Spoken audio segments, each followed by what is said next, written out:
Alright, hey, we're here. We're gonna do vault stuff and then key stuff. I'm also gonna record my vault video at the same time, so we'll just get a live post of that.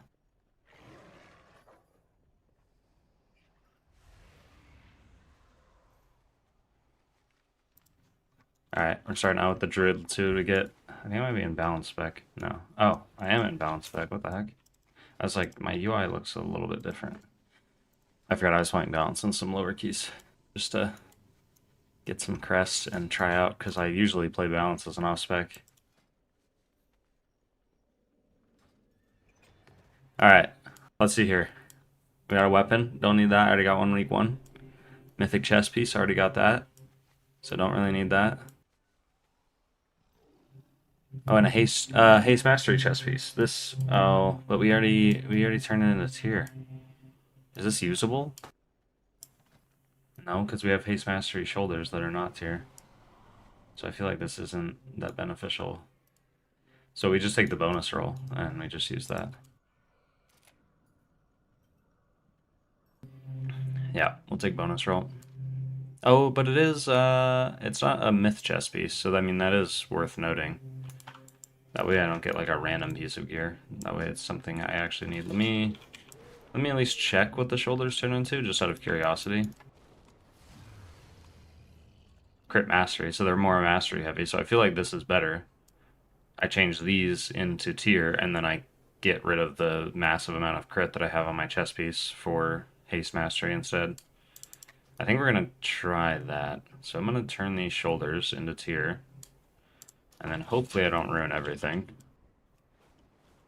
And then we are going to go grab that chest piece that's haste mastery. And then we just wear that instead. And then that should result in us having more haste and more mastery because of it. So now we go like that. Boom. More haste, more mastery, less crit. And we keep our 4-piece intact. And then, since I'm going to be doing keys right after this, I'm just going to buy stuff now. So I'll try not to take too long.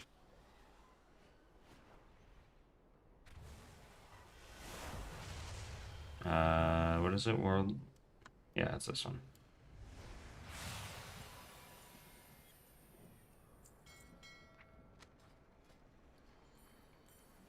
Alright, so that's a Druid. Sweet. I like that. Solid upgrade.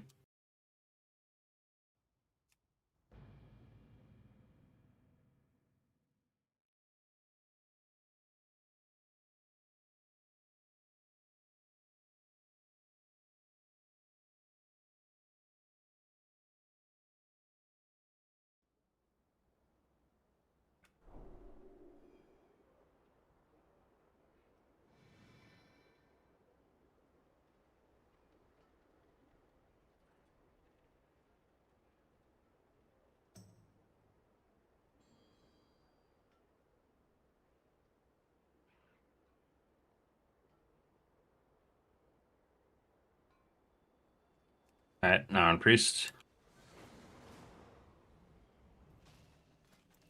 Oh, also on like all of these healers, I should have like 17s in my vault, like 17s and 18s for keys, except my Druid.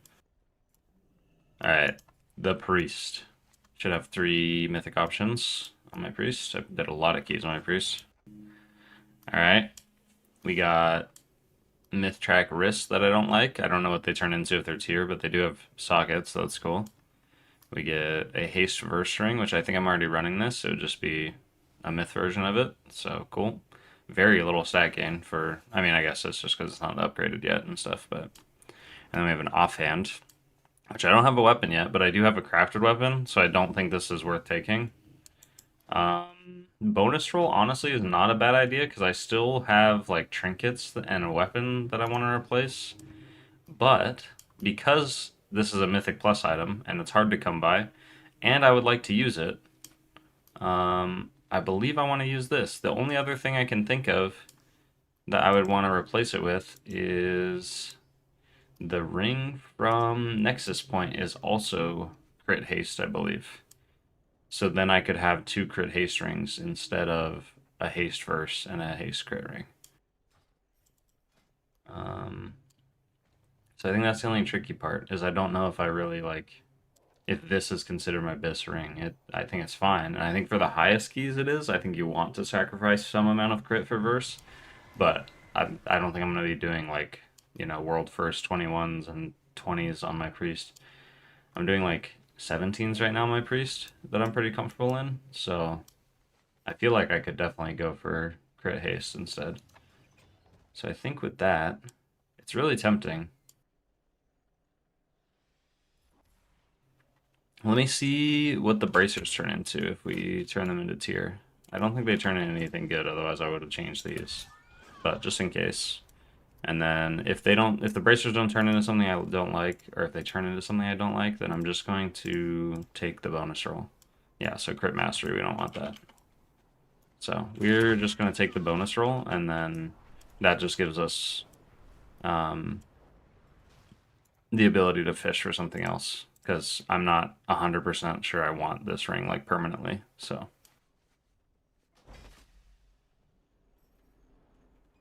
Oh yeah, I keep forgetting to actually buy the bonus roll with the tokens though. Buy them from this person, boom. All right. Hopefully it doesn't mess up me getting my weekly ones too. It shouldn't, but hopefully there's not a weird interaction with that. That would be really unfortunate. Okay, and then we have Monk. Monk I've been doing a lot of keys on. I am starting to try 18s and stuff on it and feeling pretty comfortable in them, so we're getting to the point where we finally get to start doing high keys on a handful of healers and doing all the commentary stuff I've been doing on my Shaman more recently. I'm going to be trying to do that on all of these other healers this week as well, and just making more content in general for that stuff. All right. The monk has a mythic vault from raid, and then also I think 2 mythic plus options. So we still have a total of 3, but one of them is from raid. So from raid we get the cloak, which is I think off the very first boss. The stats are fine. Oh, this ring. If this ring was myth track, this would be insane. Crit, it's just heavy crit, and then it has leech also. Am I in brew spec? Oh my gosh, I am. I keep doing this. Okay, we get gloves that are myth from hero, and we get a haste first ring, which I don't necessarily want. I want as much haste crit as possible. Verse, I really don't need a monk because you have plenty of ways to live. So we'll just take these gloves, just a free, you know, track upgrade. No downside, really. They are crit haste too, so I'm wondering if there's another piece we could change into tier. I think the other piece is our shoulders, which are crit verse right now. Which are not bad, but I'm wondering if we can change that. Haste mastery, we don't really want that, so I think the crit verse is fine to keep. So we'll change those.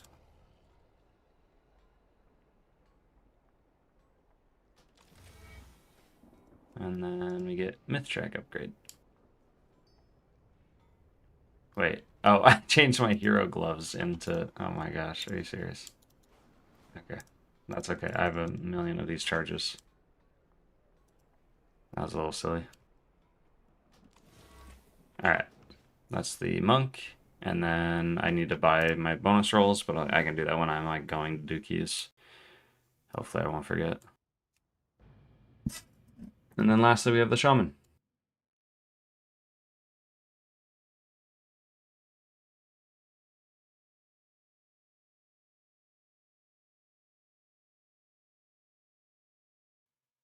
And the shaman's just about at Resil 18s, and then we have to start working on some 19s this week pretty much. I'm like 100 IO under the title cutoff right now, so I'm a little behind of what I want to be, but that's okay. Just been playing a lot of alts and now finally starting to get caught up in eye level. And I'm in enhanced because I was trying to help somebody get a trinket. That's okay. So that's just a wash. We got Myth Boots, which I have crafted boots at the moment, and then we have a oh, this is the Haste Mastery, not the Crit Haste. Sad. Big sad. That would have been so awesome. Have 2 Myth Track rings already. Okay, so what we do with this is I think I just take the bonus roll, because the boots are going to be, they'll be okay, but it's going to be 4 item levels compared to a bonus roll where I can replace like a hero track item. So we just take bonus roll, which is fine. We take bonus roll, and I think that's it. My other 2 healers, I'm sorry, I know I didn't play them. Oh, we do have the new Q&A section that I wanted to do. So let me pull that up really quick. So there's this new thing we're going to start doing, depending on how much activity there is for it. But we are going to do a Q&A where I take questions from people. You can find the link for it in the Discord, or I'll actually put it in the like a pinned comment or in the description of this video. Just you can find it somewhere. If you can't find it, just message me or leave a comment and let me know. And you can put questions into it, and then we'll just respond to a few of them every week on the vault thing, so that it just gives more content, especially as the vault gets a little bit boring and more boring as we get better and better gear. There'll be a nice little weekly thing that we can do. So the only question we got was, have you healed in any... Oh, I guess it's from SVA Leif. Have you healed in any other... Sorry, I was trying to jump around while I do this. That's a habit I need to break. Have you healed in any other MMORPGs? If so, which ones and which classes did you play? MMORPGs. So the other MMOs I have played like pretty actively. Like I've always been an MMO person. So I have pretty much enjoyed MMOs since I was a kid. I started out with RuneScape. And I still play RuneScape to this day. So that was my first MMO. There's no classes or anything in that game, so there was no healing or anything like that. And then I played, what was the next thing I played? I definitely played WoW next. And then other MMOs that I've played while playing WoW or in between like breaks of WoW and stuff is Elder Scrolls Online. That's the like only other MMO I've played where I've gotten to max level and done endgame content, because it's the only MMO that I could like sit down and enjoy the leveling enough in. I have a really hard time with leveling in a lot of the MMOs. So Elder Scrolls Online, I did play a healer. I played a Warden, which that game is very much like any class can play any role kind of thing. So I played a Warden, which is the equivalent of like a Druidish character. I did some raiding in that game, joined like a casual guild, I think, and they hosted raids like twice a week or something like that, and I would jump in and do those. So that was a lot of fun. I really like the dungeon content in ESO. I think it's really good. And then outside of that, I've played Final Fantasy. I'm like very, very baby in Final Fantasy, like super brand new to leveling. But I was playing, or am playing, it's kind of like an off and on thing, a Scholar, and I'm planning, is that the like the last, I think that's, yeah, that's what it turns into. I think right now I'm playing, I don't remember what it starts out as, but I think I'm planning to play Scholar, which is a type of healer. I don't know what kind of healer it plays like, but yeah. So yeah, those are the 2 MMOs that I've like actually put time into and like considered, playing a decent amount more, like investing time into. Outside of that, I've played tons of other MMOs, just like trying them out and whatnot. And I usually lean towards like the support classes or the healers or things like that. It's just generally what I like doing in RPG games. I like the archetype a lot. So yeah. All right. If you'd like to submit any questions for next week, I'll have a link to it somewhere down below. And then if you can't find it, it's in the Discord, or just message me or leave a comment. All right. Thank you guys. And now we do the keys. I'm going to go get my bonus rolls, and then we will send some keys.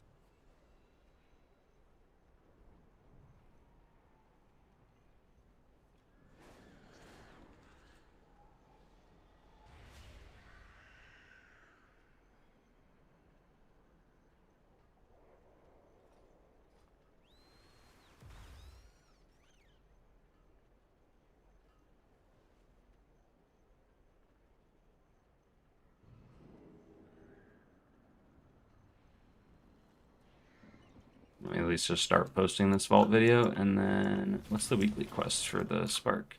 Is it easy? No. Okay, we don't do it. I just do it if it's a dungeon or a raid weekly. Usually just the dungeon weekly, actually. We're gonna buy a bonus rolls, that's what we're doing. And then I'm gonna upload this video, and then we'll do some keys.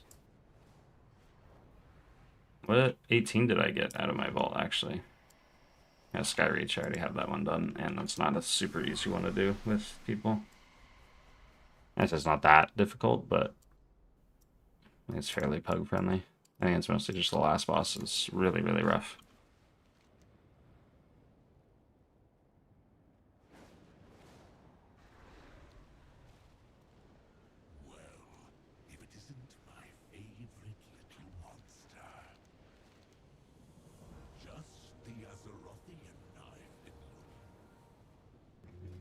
So now I have 3 bonus rolls, sweet, so it does not overlap. That's good. I'm just gonna buy them on all my characters so I don't forget. I know I tried to avoid relogging, but it's just, I don't want to forget, basically. I'm uploading this video anyways, so gives me a minute.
And disconnected.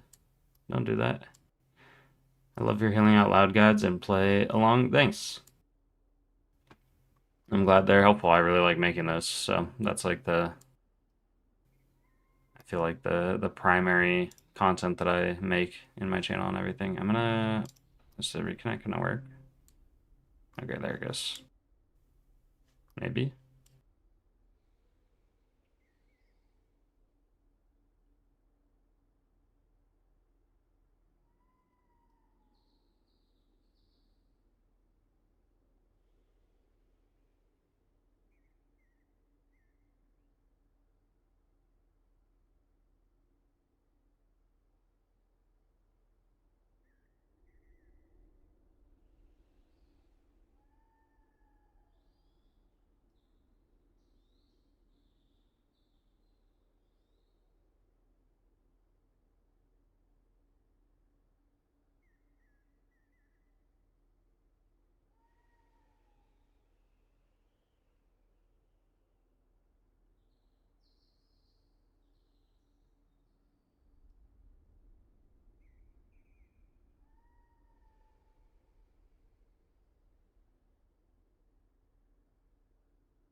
Sorry, I promise I'm here.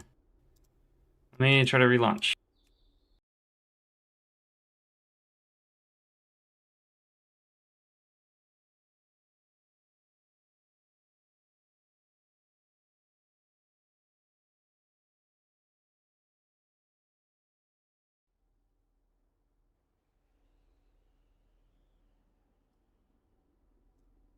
I think the game just, oh, as soon as I say something, always. Is this gonna work now? Why is my game not showing up? It should pop up in just a second.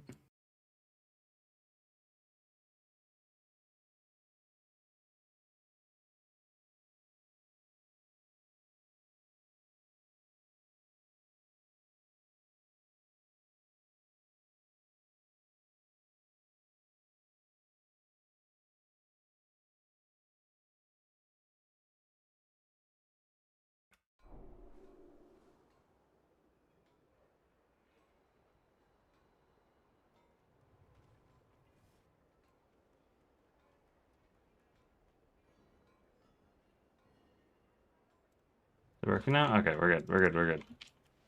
Everything is saved.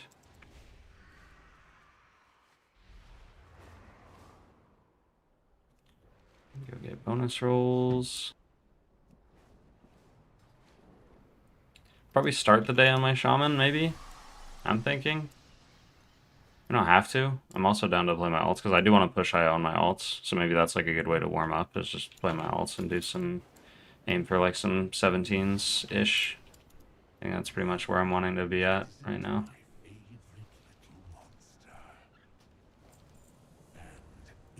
Alright, now we'll switch.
Okay, and then my evoker, my priest, or my oh my gosh, my evoker and my paladin. I don't need to grab these on right now because uh there's catch up protection. So like if I accidentally forget to buy my bonus rolls for the week, then I can just come back here and get them next week. Like it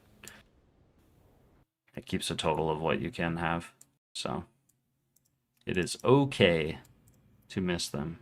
I just want to grab them on the characters I'm actually going to be playing, so I don't like run a dungeon and then be like, oh, I wish I had a bonus roll for this dungeon. Because I do want to start spending them so that we can get all these characters pretty much above 270.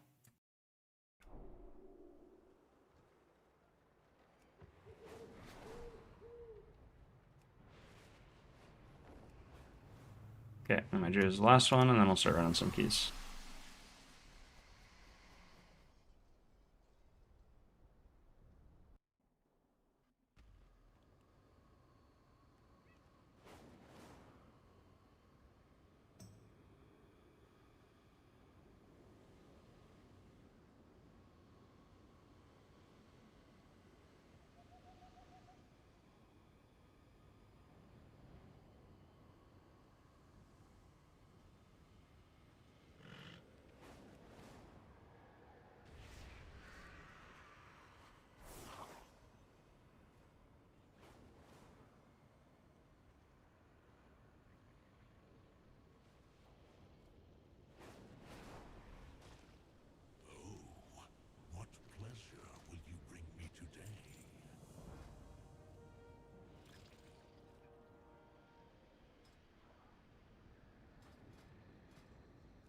And I think we just started sending keys. We'll just send our own. My Sarah Caverns, that's my lowest one on this character, so just work on upping our own key.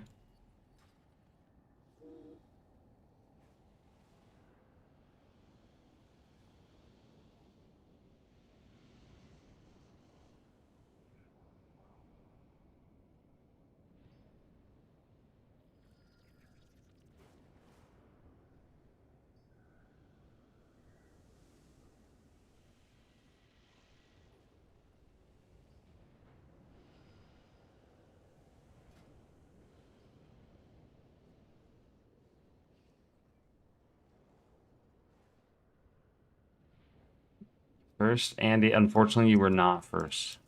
There was somebody else in the chat. But you were second.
What's on the menu this morning? We're just gonna send some keys on the alts just to kind of warm up, and then I have a bunch of 17s and 18s that we can send. So, and then my shaman's starting to work on 19s, so we'll probably do that at some point today too.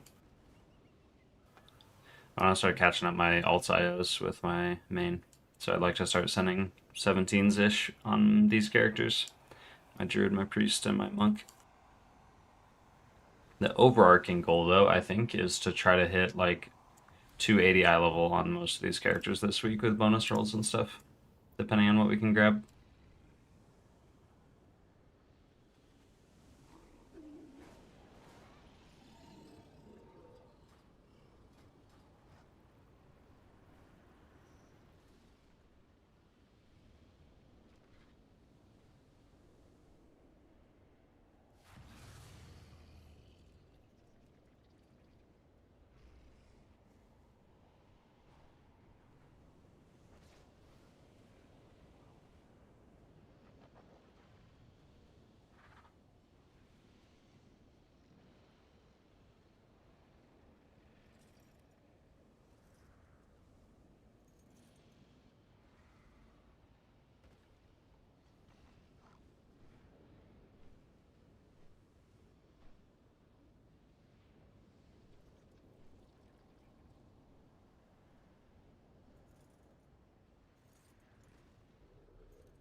Oh, I was gonna take the Paladin. The heck?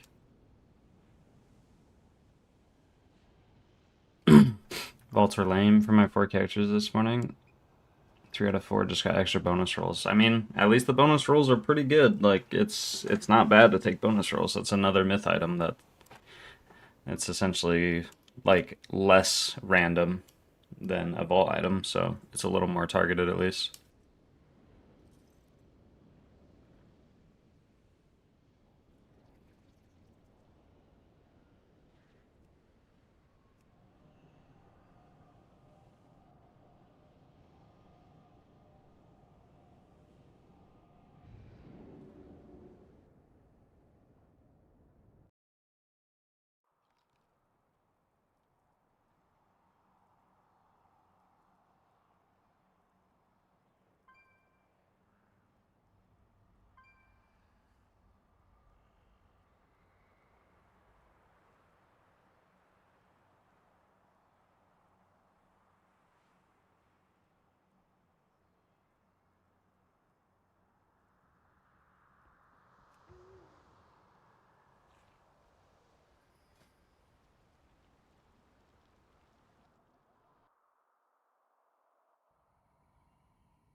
Are you using Gaze on the rest of Shaman as one of the trinkets? Not currently, no, because I don't have like a mythic one. If I had a mythic one, I would. Right now, I'm using the Crucible, uh, and then the Myth Track Heart of Wind that I got, which I'm gonna pretty much use permanently. Um, for the other trinket, I would pretty much use like Gaze or pretty much any other stat stick if once it's Myth Track. But otherwise, this is gonna be the best that I have until I have a Myth Track trinket.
Don't worry, eventually a tank will join, and then we'll be gaming.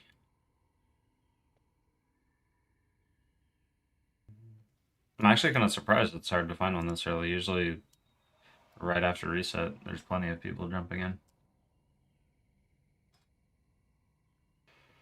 We have lots of crests we can get on the Druid too, so I can make a lot of upgrades. And one day I'll get rid of these champ track glows. I don't know how these are still a thing. Like with our myth crest, I think we can craft. I can craft 2 items, so I can make like belt and I don't know what else. So I already have neck.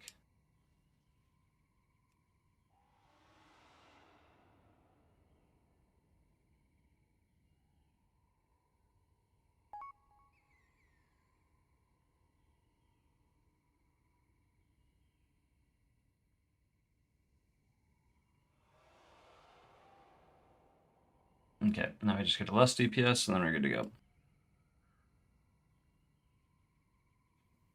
Oh, also I was playing balance, so I want to get rid of this crit haste ring when I'm playing resto. I want to use this ring instead. There we go.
There you go, we can take mage, that's fine. Just need a lust.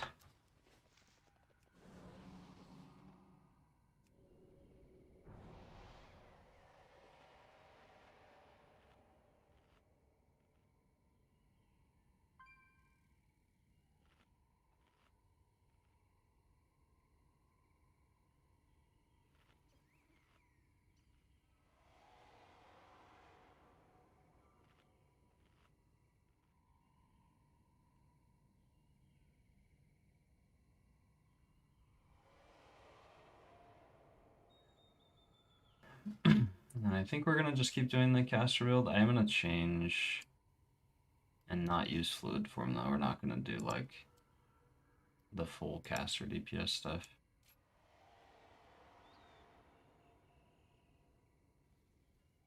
Basically just making it to where I don't automatically go in owl form.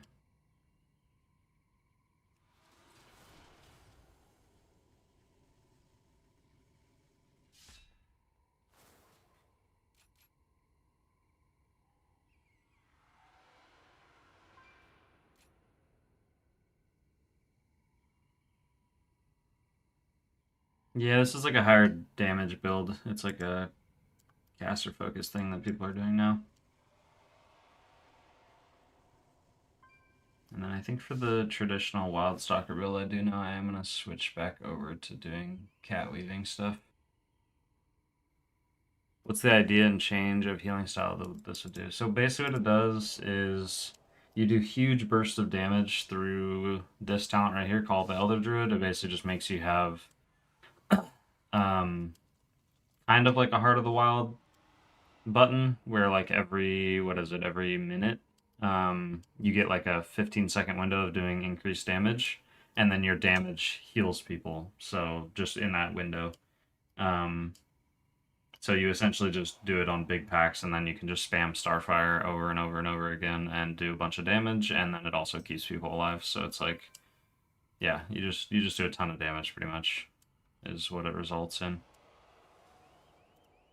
I'll show you in this key. It's pretty fun. I enjoy it a lot. But it's not better healing. Like, the Wild Stalker build is definitely better for healing. If you're just trying to keep people alive and you're just trying to heal the key, Wild Stalker is still superior. This just gives you more downtime activities of dealing damage. 5, 4, 3. So if you're comfortable healing the key level, then it's really, really powerful. And then if you really wanted to go all out and like meme in +10s or something, or lower keys, you could do haste crit on all your gear instead of haste mastery, and then you do even more damage, because mastery doesn't benefit your damage at all, in this build at least. So like right here we Heart of the Wild, and then we can Convoke, and then we target this guy, and we just spam Starfire, and do you see it's healing people right now? And then I'm also doing 100k DPS. And then we can jump out, we can Swift Mend real quick, we can maybe press defensive, do stuff like that, get ready for the Roar, Iron Bark the tank, and then we can basically just go right back to it and start spamming Starfire again. And like even now that we're still maintaining 80k DPS.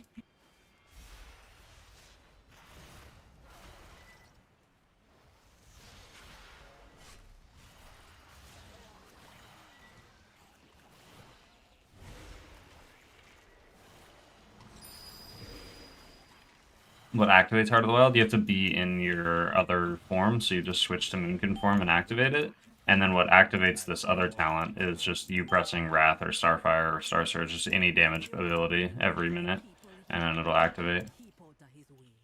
I think you can track it easier in like the buffs and stuff. I just haven't set it up. Just gonna Convoke for healing here because the tank's kind of getting out. And then same thing, now that the tank's nice and topped up, we can just start... Oh, here it is, I'm tracking right here. Call the Elder Druid.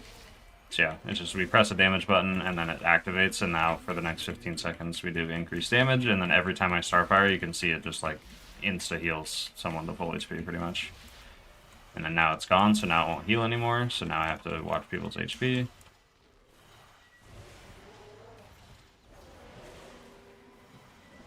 And then once we're comfortable again, we can send more damage. This time it's not activating Call of the Elder Druid or anything.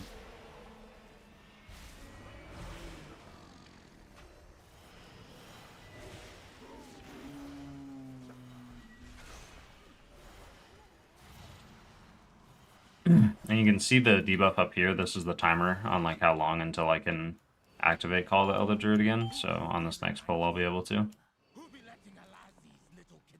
I am curious if there's an easier way to track it, like in the buffs here. But like now I can activate it, so we'll go in Moonkin form, and then we'll Starfire, and then we just start spamming Starfire over and over and over again. And now we do big damage. And then once Call of the Elder Druid expires, I will convoke for more damage. I don't know if it's worth convoking during Call of the Elder Druid. I don't think so, because you just want to spam Starfire as much as possible, since it does increase damage. And you're less likely to press that button during convoke.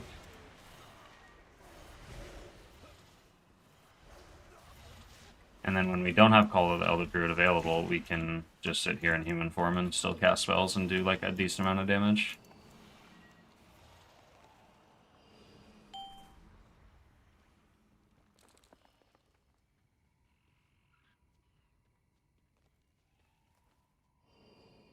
No, this is definitely a pushing build. People are running it in like the highest keys right now as Resto Druid because the damage is actually meaningful.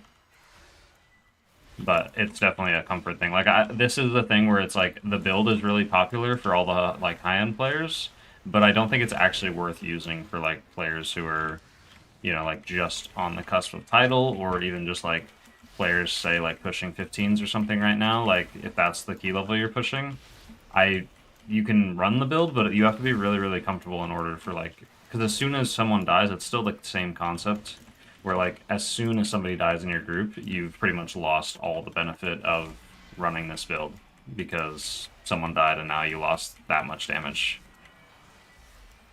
So it's really not worth running unless you are confident that you can keep everybody alive and not like lose people over greeting for damage. But it's definitely competitive. You can certainly run it in pretty much every key right now.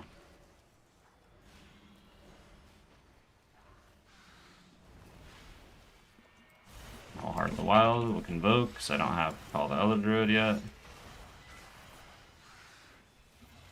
I won't have it for this pull, but we can spam Starfire a little bit, and then just in the downtime press Swiftman, Wild Growth, refresh Life Bloom on a tank, and then start going again.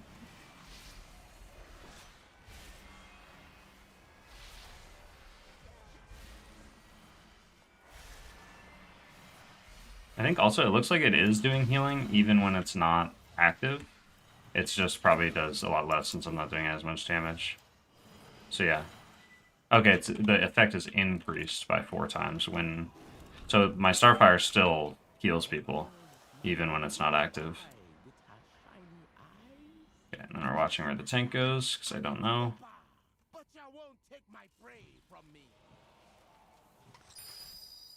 Okay, looks like we're going across that way. We'll pre-hot people so that we can go into this pack and do damage. I'm going to dot things up because we're going to group it all together, and I don't want to activate Call the Elder Druid yet. We'll convoke for healing here. And we Starfire. Swiftman, Wild Growth. And we'll start doing damage. I'm a little behind, but that's okay.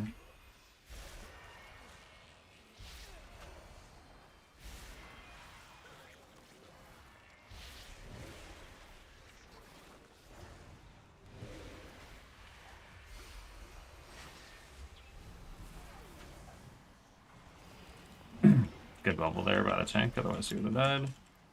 I was falling behind a little bit. Just gonna health pot here.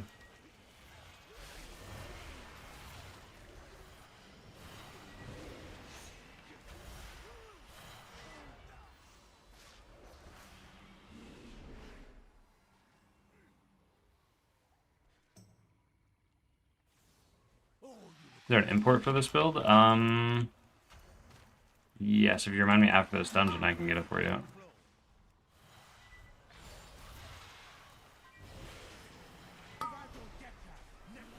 And Heart of the Wild is its own separate button, so like right there I pressed Heart of the Wild, you press it and it just does damage for a few seconds.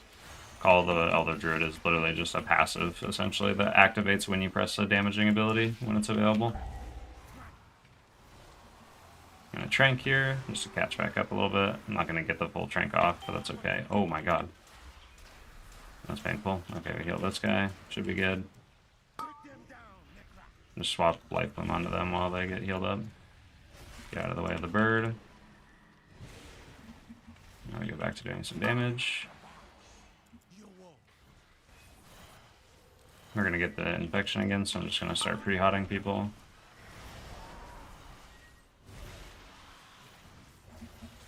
Throw out a little bit of damage here.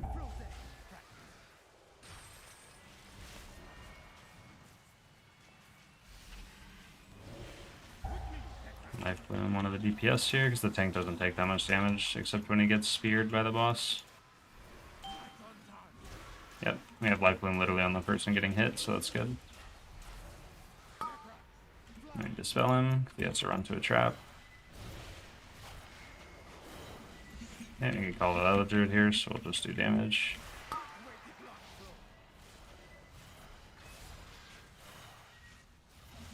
Like right now my Wraths are just single-handedly keeping the tank alive. I have no hots on him or anything. That's insane. And now we'll invoke for healing. The Life Bloom on a DPS again.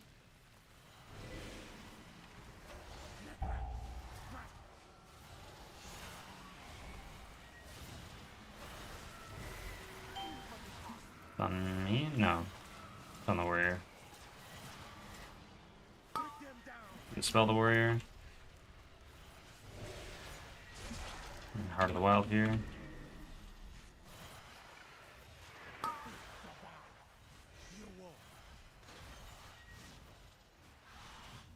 Yeah, this build definitely does less damage on bosses. It's definitely an AoE focus thing. It's mainly just Starfire where like most of your damage comes from. So you don't want to overdo it on the bosses, because it's not going to do that much.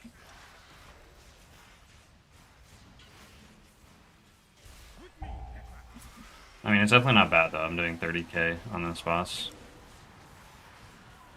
Oh, goodbye, warrior. On the mage, we heal the mage.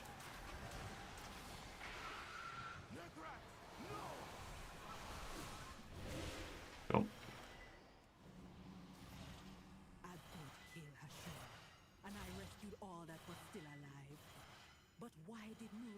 Bring them here. The kidnapping won't stop until we get to the root of the evil. Follow me.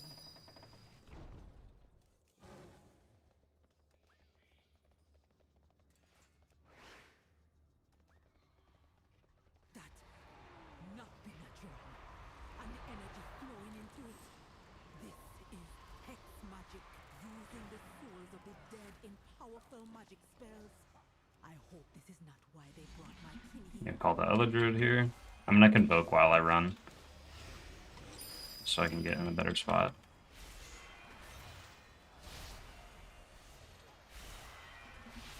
Now we spam Starfire. Won't be fully enough to keep the group alive by itself, but we will throw out some hots, and then we just go right back to pressing Starfire. A lot of these dots go out, and just same thing, Swiftman Wild Growth, go right back to Starfire. Go to this thing.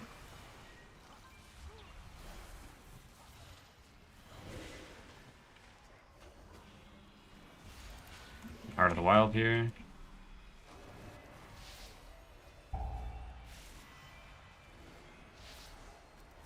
Now the warrior doesn't have a way to get out, that's really bad. Does he get out when this guy dies? Nope. Interesting. There we go, there's the freedom. It's waiting for that.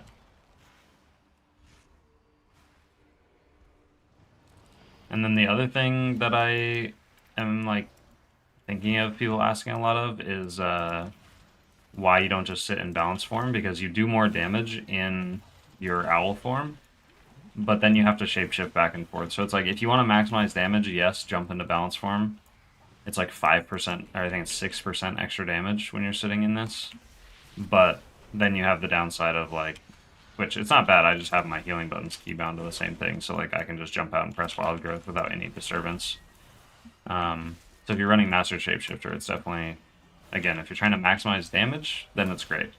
But if you're just trying to do it in your downtime, like here, I can just press Starfire here, and I don't have to worry about like being in the wrong form or anything like that.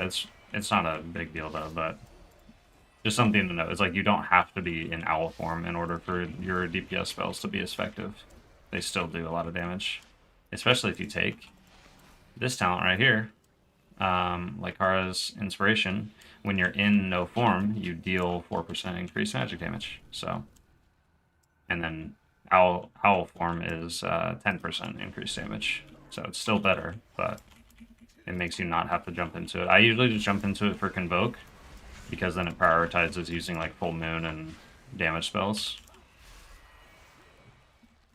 But otherwise I do not. Oh, we have all the Druid, so we can spam a little harder here. We're gonna get all these shields to blow up in a second, so I'm gonna trank. I did not do it in time. I literally used one global too much. I could have just lived that with Bark Skin too, so that was my bad. That was entirely my bad. We're still gonna trank just to catch back up. Yeah, I just used a rejuve there. I think I did it on myself or somebody else, and then I was planning to trank right after the rejuve when I should have just sent the trank because I was already kind of getting to the point where they were going to start blowing up. And then my second mistake was I didn't press a defensive. And now we'll Heart of the Wild. This is a big pull, like with a lot of mobs, so I'm going to Convoke for healing here, so I switch out of my Owl form and Convoke. And then we'll hot people up. Just going to Iron Bark the mage, so I didn't know how much more damage he was going to take. And then once I'm not getting owned by the shield, we can start doing a little bit of damage here. Maybe, if we catch a break. I'm going to Bark Skin my dot. Spell this other one. Now we have Follow O Druid, so I should be able to just, in theory, spam here. And not worry about anything. Looks like we're going to get reflected again. Wild Growth, Swift Bend, spread some hots. Back to damage. And then we'll just Convoke in Owl form just to finish off these mobs. And then I can Typhoon when they're dead.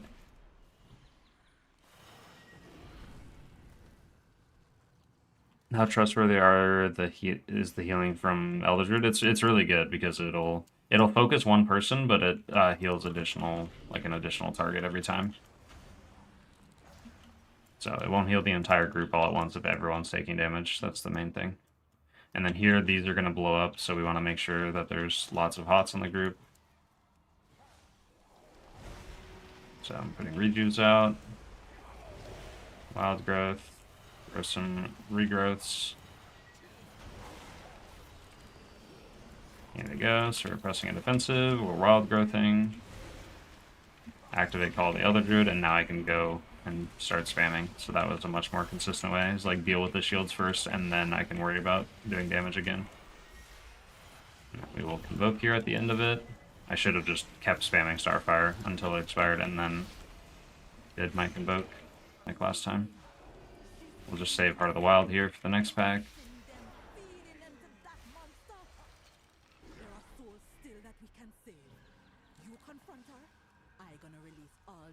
Trying to apply some hots before we go into this next pull.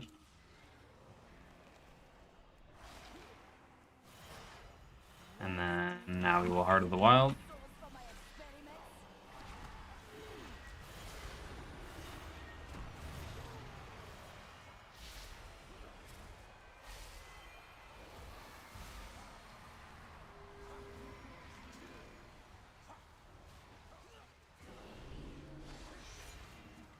And now we have Follow Elder Druid. It looks like I have to Star Surge in order to activate it. Maybe Wrath does it? I thought my regular spells did it too. But I guess it's just Star Surge. So you have to Star Surge in order to activate. Sorry, I'm also new to this.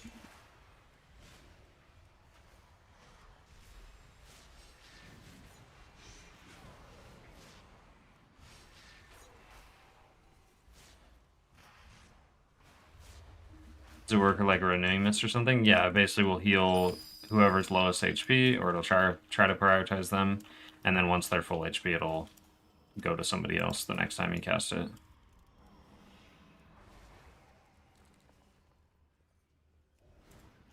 Okay, we have shields here, so we're going to deal with those again, so we're going to spread hots.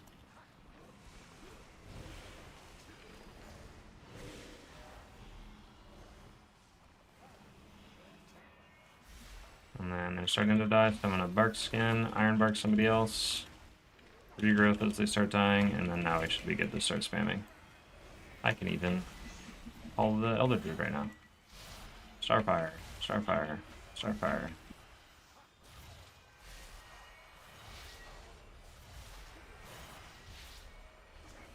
Does it have to be active on a party, like a Rejuve or Wild Growth, for heals to come through? Nope.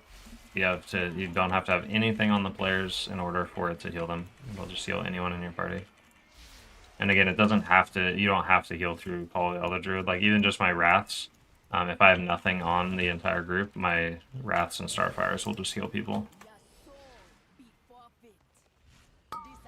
Use Heart of the Wild here. I'm going to save Convoke for damage on this boss. Or, not for damage, for healing on this boss. Just because it can be a little sketchy, especially in Pugs.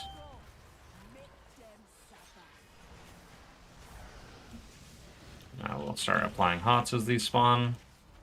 Try to bait the beam away from these guys so that it goes towards me. There we go. That's perfect. See, like on a hierarchy there, with they all blew up at the exact same time. That is like absolutely brutal. Just spamming Wrath here. Refresh our dot. On this next one, we'll Convoke, so I'm not just sitting on it for the whole fight. It's such a short cooldown. And now we'll Convoke. I'm trying to bait. I don't think I can bait in a good spot. That was not that great. It was better than the other direction, but it wasn't great. There we go. We just Wild Growth for that one, and now we're good. I can do damage again. Oh, actually, I lied. We can't do damage because of this. We'll just Trank early on here. And we should be good now. Wild Growth.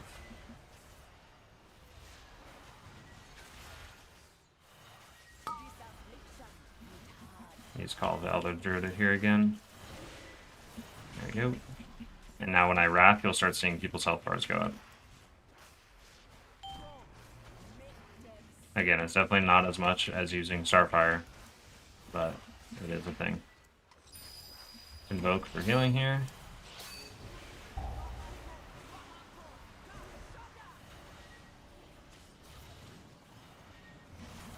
Refresh dot.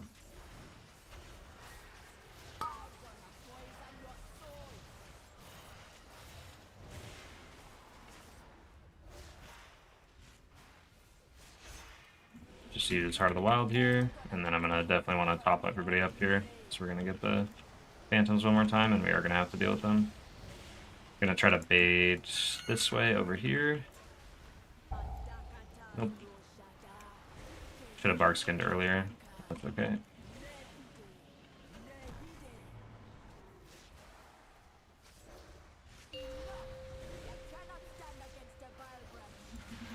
Follow the Elder Druid here. I'm gonna Convoke just for healing. Call of the Elder Druid will not keep us alive during this because it's a one target thing.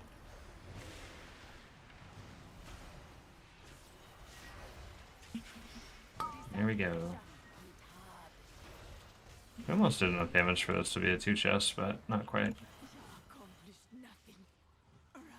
I don't think, not quite. I mean, it's definitely possible, so. I guess if we like one phase it. Okay, lots of shields here, so these pulls are a lot scarier than people give them credit for. We're gonna pre-hot everybody. And then when they get low, we will Iron Bark and Bark Skin. Not myself, we'll Bark Skin myself, and then we'll Iron Bark somebody else. Oh, what? They started blowing up way sooner. I think someone pressed something, because they were all still like pretty healthy, at least the ones I was looking at. That's my fault though, I could have pressed it.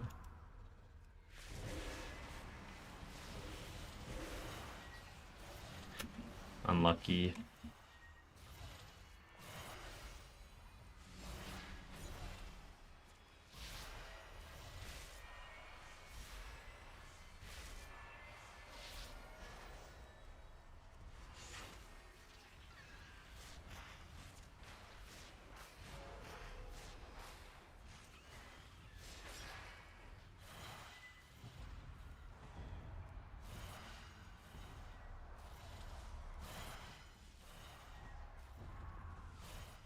Same thing, we have 4 of them here. Heart of the Wild here. And I can shift back out and it'll keep doing damage, so I literally just have to press the button and then I can leave. Start pre-hotting everybody. This time I guess I'll press Barkskin sooner. I'm gonna Convoke right now, and then we'll Barkskin.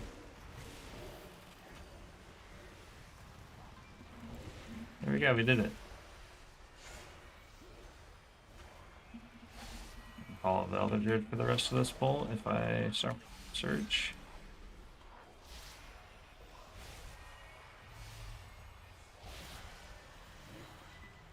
Was this build a startup on Wowhead or other source? I just saw people running it. I'm not entirely sure if they posted on Wowhead. I'm sure by now they probably have. But even then, it's if they put it as the best Mythic Plus build, it's not necessarily true. It's the best for high-end players, but Wild Stalker is still superior for just if you want to be a healer and keep your group alive. That's going to be the best thing to do. Just play Wild Stalker. We're in a really bad spot right now. I'm in a Wild Growth and then Trank. So we got up here late. There was like 2 ticks of damage that already happened. I had no one pre-hotted. Ideally, we like pre-hotting people as we run up the stairs there. I'll just bark here for the last tick. So I'm not going to need it for the boss right away.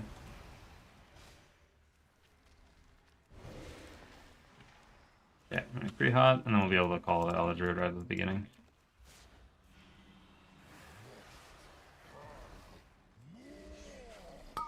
And then, since Call of the Elder Druid is on cooldown, I can also Convoke. So I'll just get that on cooldown, even though it's overlapping. It's okay. And then now we'll focus on doing some healing. Re-hot people for these totems. I think the warrior was in bad.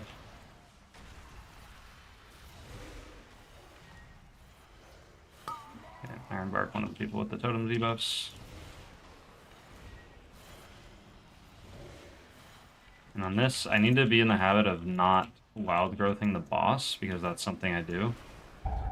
So I usually wild growth the boss to get as many people around him as possible. Which, if you don't know about the wild growth tech on that kind of stuff, then that's for another time, we'll save it. We're gonna Heart of the Wild here just to help with the totems, but then go right back to doing healing. So I'm gonna try to target myself with wild growth a lot of the time in this fight. Or one of the melee DPS is fine too, just not the tank or the boss, because the tank moves and the boss moves around the room a lot and is kind of in awkward positions compared to us. Okay, then we run through. We won't have Convoke. Probably have it at the end here. Yeah, it'll be like right at the tail end. Help dispel people if they get stuck, and then we're just hotting people as we run. Don't have another dispel, I'm sorry, buddy. Okay, and then we run up. And we activate Call the Elder Druid. This one I can go in balance form for. We already did list.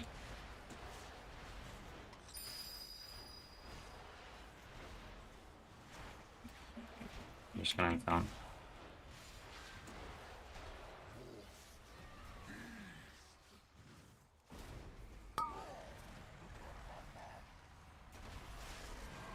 The tank is spazzing out right now over the lust. We lusted, it's just we were on other sides of the wall, so. But he's still typing. Guy's gonna break the key over lust. It's not like the 2 chests anyways, it literally doesn't matter.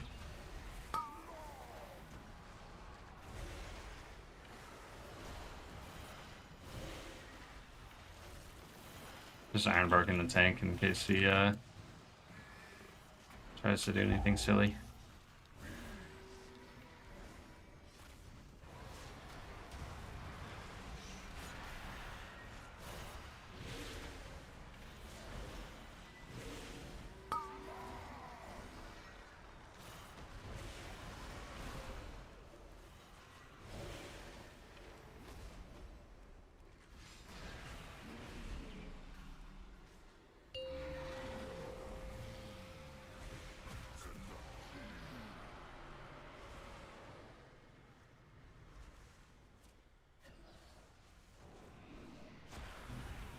pretty hot people as we run through without getting hit. Let me dispel if someone does.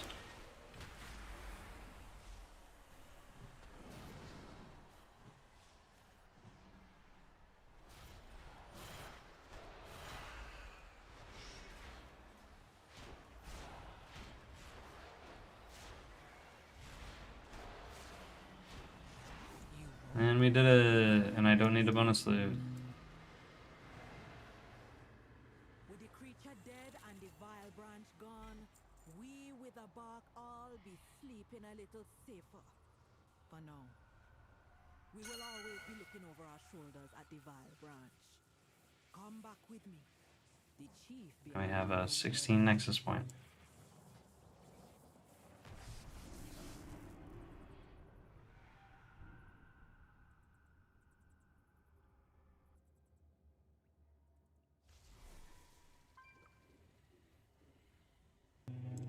Okay, if where are you trying to bonus roll on your druid? Last week I bonus rolled for the Chimera's trinket and I got it. So now I don't really know. I'm thinking I might bonus roll in raid still, but at this point I also like could just use a like Mythic Plus trinket. So I could just start bonus rolling just to get random pieces of gear, like maybe target gloves or rings, that kind of thing. So I think this would be bonus rolling in Nexus Point, I think, is the... I don't know if it drops both rings. If it drops one of them, it drops this ring. So we could try to, like, target this, and at the same time we could get, like, a bad cloak. And it also does have gloves, so I could get rid of my champ gloves. So we could target the gloves and the ring out of Nexus Point. That's not a bad idea. Otherwise, I was thinking of bonus rolling, like... Saladar for the trinket, but he doesn't really drop anything else that I would want, so using 2 bonus rolls for that seems weird when I could just get a Mythic Plus trinket. And then if I was targeting a trinket, it'd just be any stat stick. It doesn't really matter for me.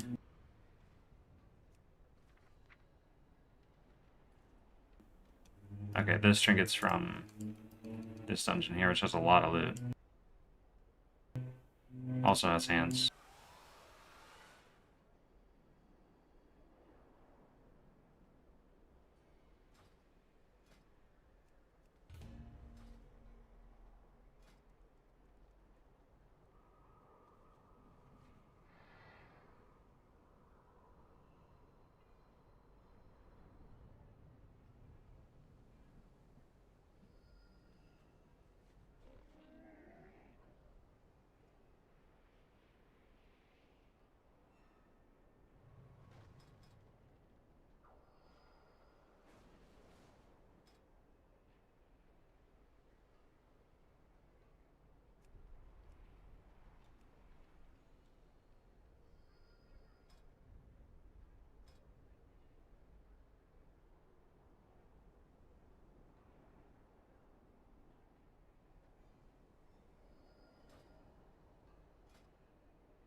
5, 4, 3, 2, 1.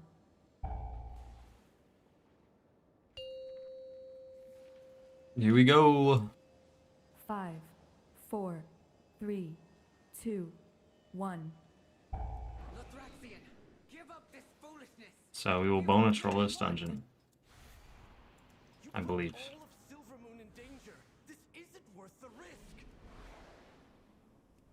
There seem to be a few pieces. Pylon is showing me critical failure, Chief Warlike. Hurry up those repairs. If we aren't careful, that will be all of us. Now we pulled a lot of extra stuff. Don't think we normally pull this at depths.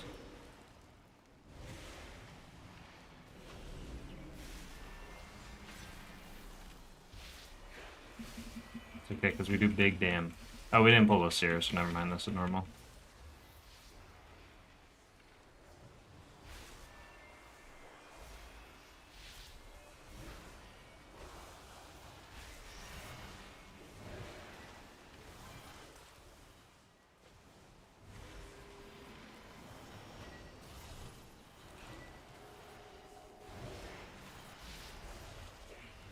I just have to hope we don't get this here behind us.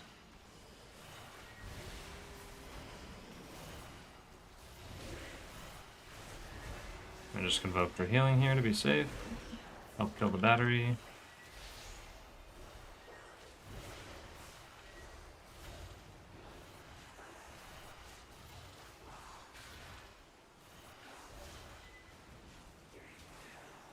That was fun. First pull with 3 DPS, or with 2 DPS alive.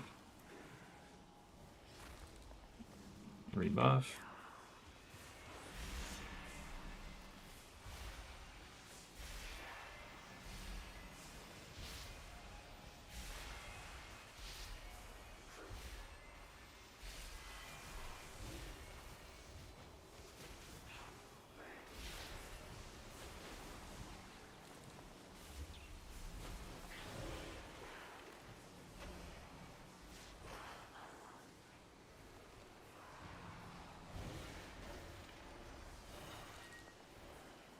Oh, I don't know if those were supposed to get pulled. I don't know if I did that on accident. I don't know what happened.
Goodbye.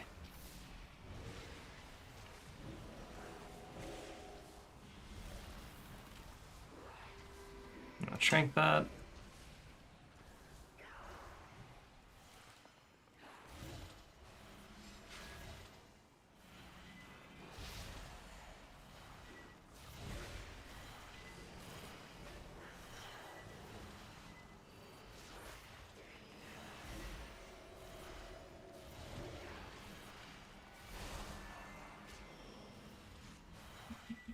Call the other Druid here.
Can I stand on this? Probably not. Probably not. Probably not. I Nope. simply wish.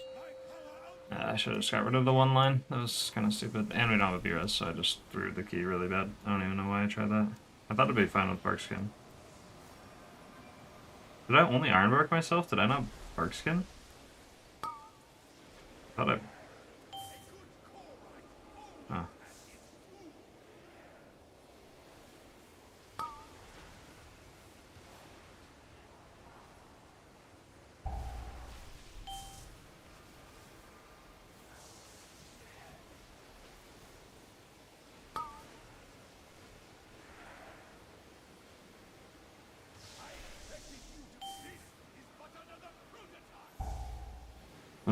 I need to look at that again and see if I pressed bark.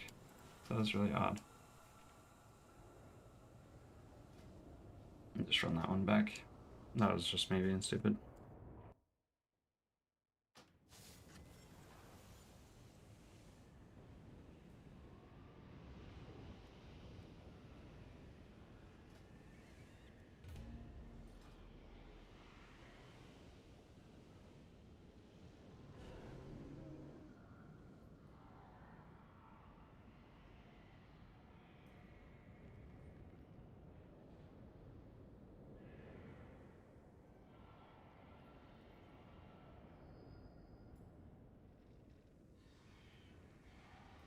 Yeah, I only ironbarked myself. If I would have bark skinned myself as well, I would have lived that for sure.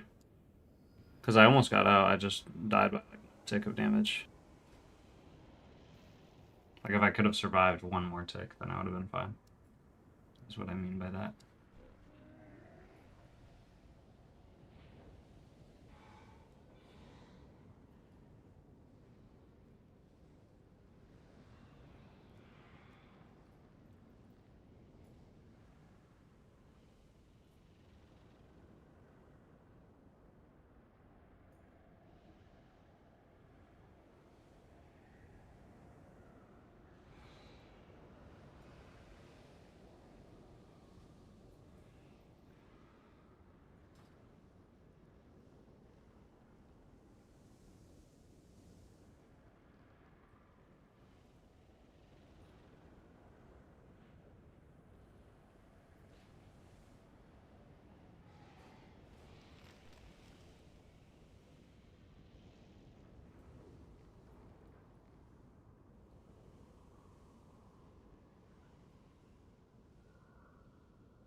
That's a survival hunter.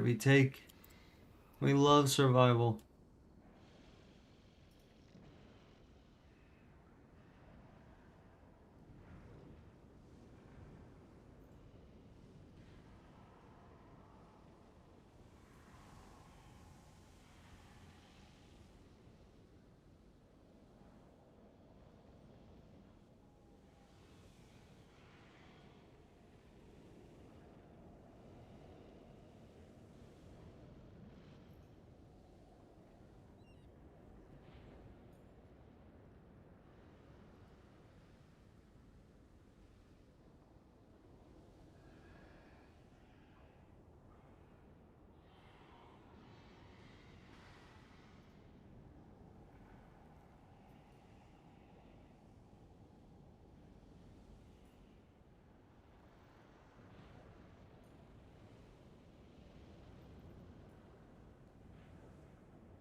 Alright, we're back.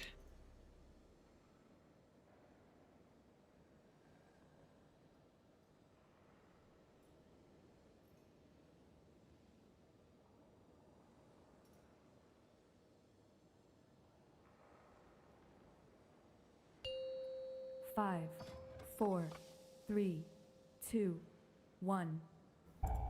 And we go. I don't know why this dungeon makes me lag like that. Like I always do that. My frames like freeze up in this dungeon. I think I'm just getting an obscene amount of errors probably. I probably also have add-on updates that might help, so I'll look into that. You put all of Silver Oh, we're doing this full. This isn't worth the risk. We have to find them if we're going to stop Lafraxian. Starfire.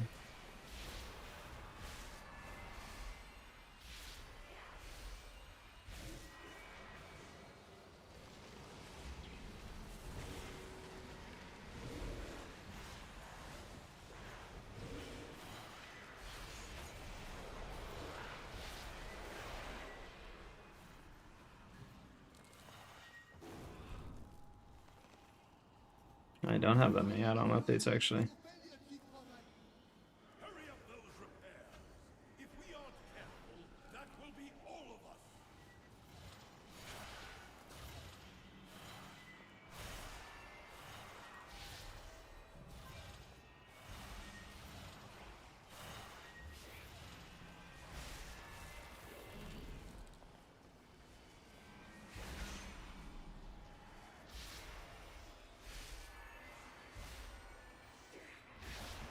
Like right there, I just started freezing up a bunch. It like, I feel like it only happens in this dungeon a lot. It happens in other dungeons too, but this one is particularly.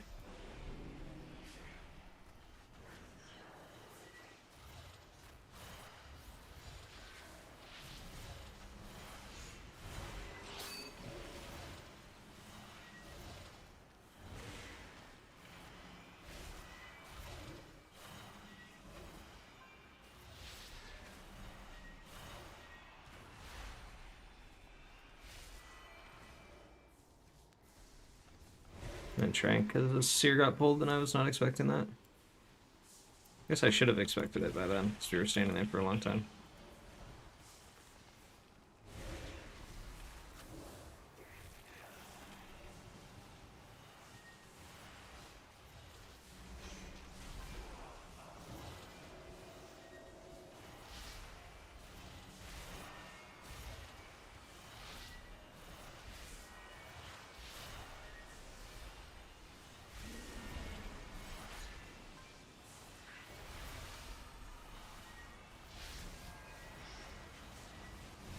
Why is Heart of the Wild grayed out? Because I'm not in a form. If you're in human form, Heart of the Wild doesn't do anything.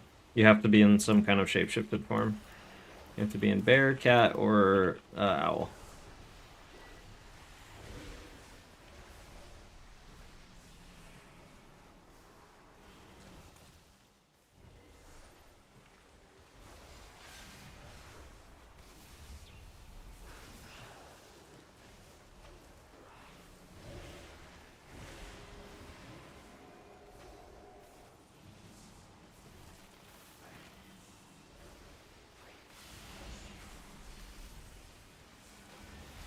Oh, you got stunned by the line? No! Oh, man. I wonder why he did that.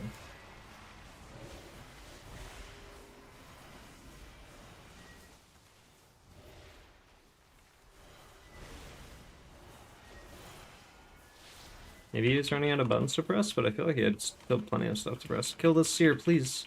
If we kill this seer, we're fine. I'm gonna get aggro of it if I keep hitting it.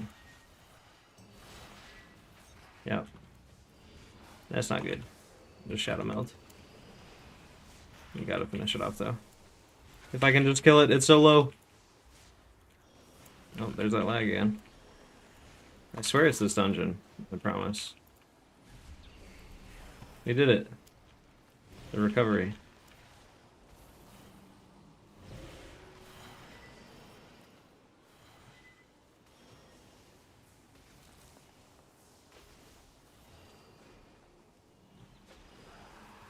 Oh, I did not see that line. I thought I walked around it.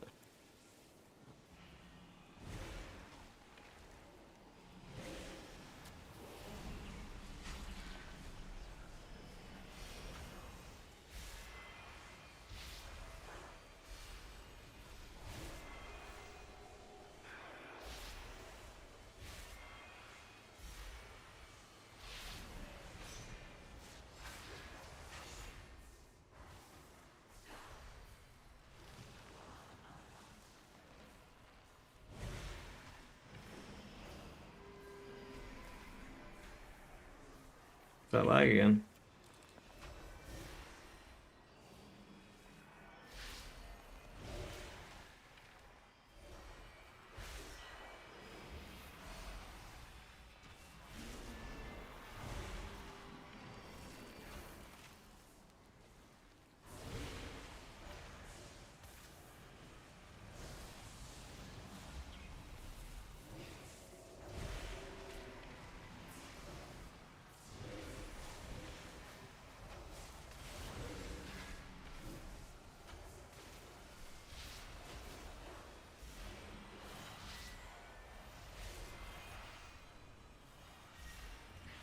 Starfire.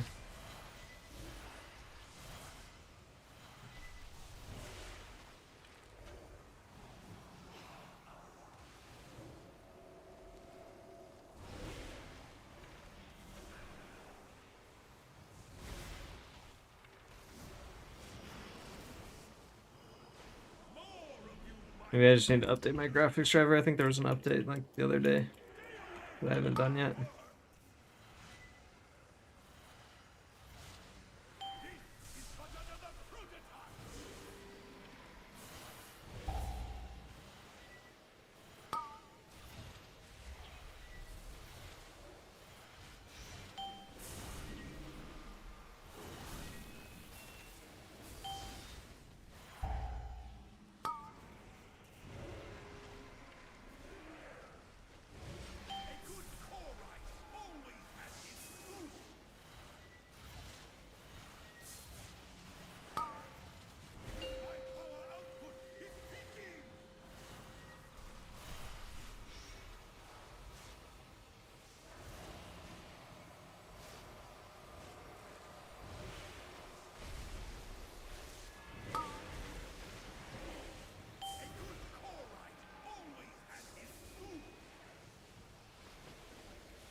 Wow, I'm really surprised that did not top me up. It's convoking with Call the Elder Druid active. We are learning its limitations. I think it's just because it doesn't prioritize like Wrath and Starfire very much, so it doesn't actually do that much healing when you're convoking during it.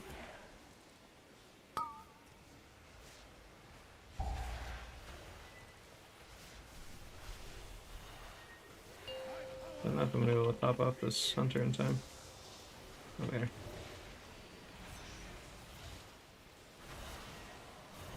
What the hell is that drop?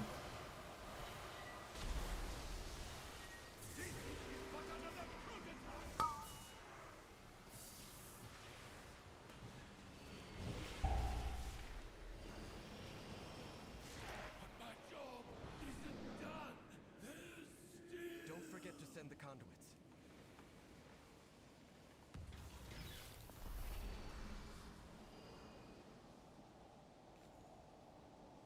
You will realize I was right, Illyria. Your judgment has been clouded clouded by the void, as it always does. My vision has never been clearer, Lothraxian, but I don't want to believe it.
What a miserable display!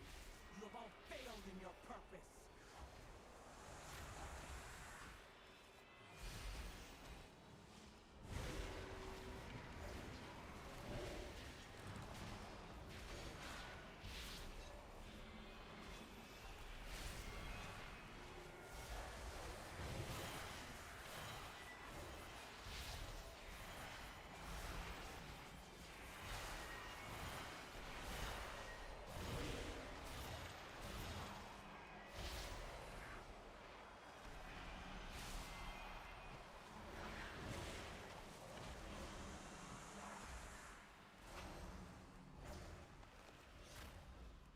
Is there no end to you intruders?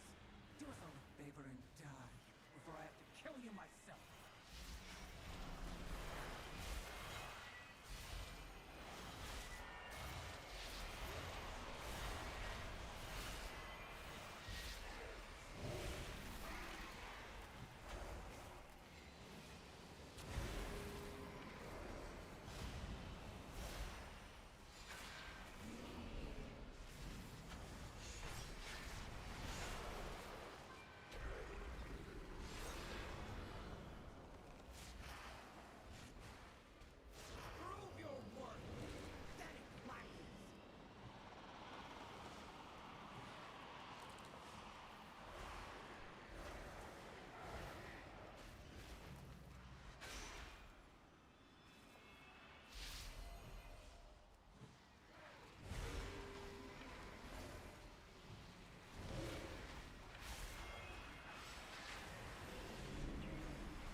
Starfire Simulator.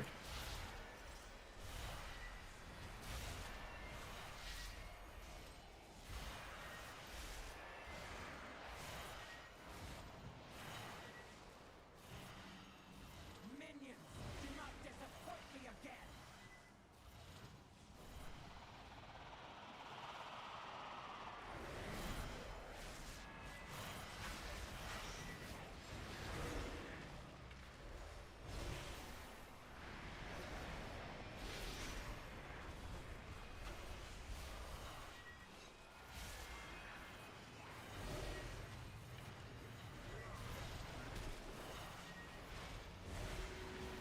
Let's strength this, because I have nothing. I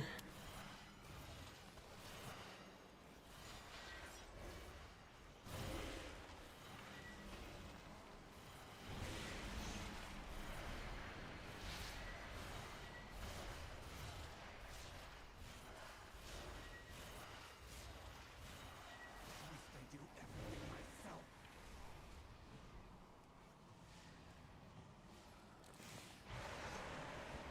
Call the Elder Druid would be so OP during the burn, but I don't think it's gonna work. I think it's better to just use it to kill ad sets.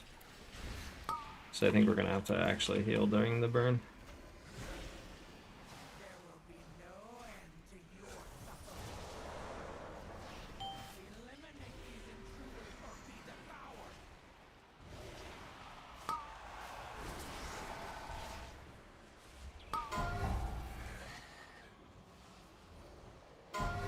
There will be no end to your suffering.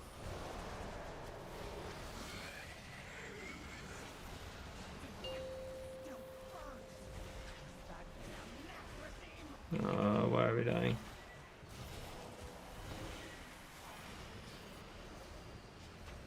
I got melee. You also just spear us into the beam, dude. Oh my gosh.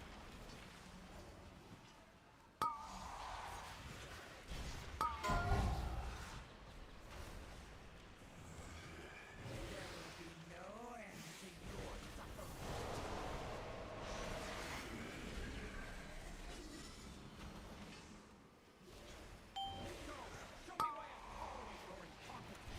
Gonna lurk while I get back to work stuff. Alrighty. Thanks for hanging out. There will be no end to your suffering.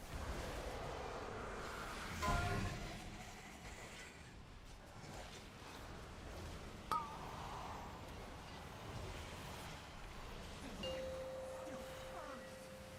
That damn Necrosine.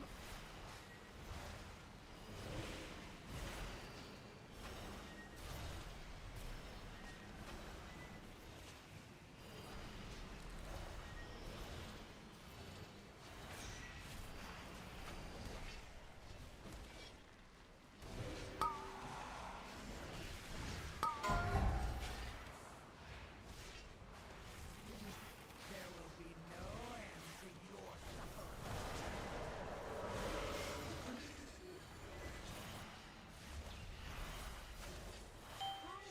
worth. That's right. Oh, what is that? No end to your suffering. I think we're just ruined. We have to live until the beam starts. And there's no way we're going to. Wow. I won't be sad. That's crazy. Damn. That was rough. Why are we struggling? My druid's like cursed this season, I swear.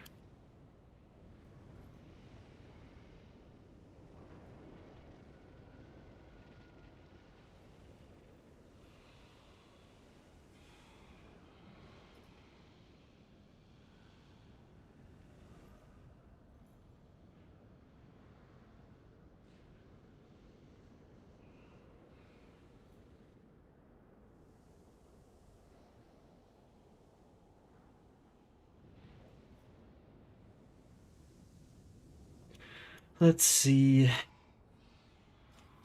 We run it back again. No, I might play a different character at this point.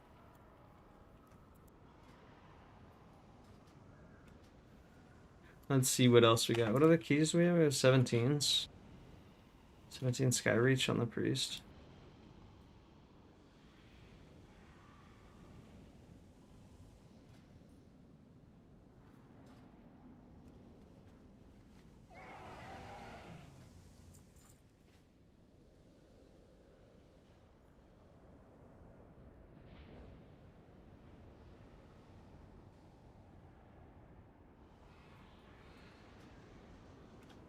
As we could go on the Shaman and try to find some, like the remainder of our 18s, or try some 19s.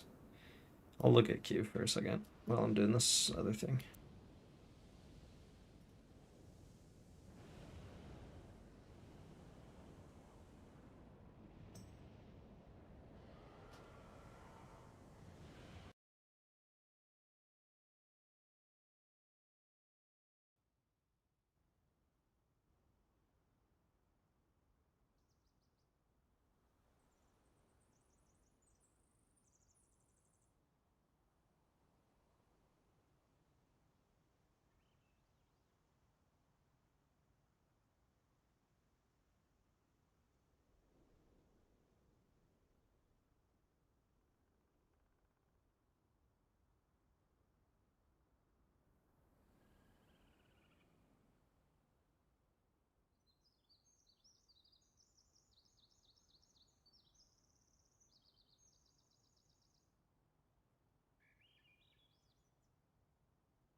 The terrace holds what we require to gain entry to the Void Storm. The Cynosure of Twilight.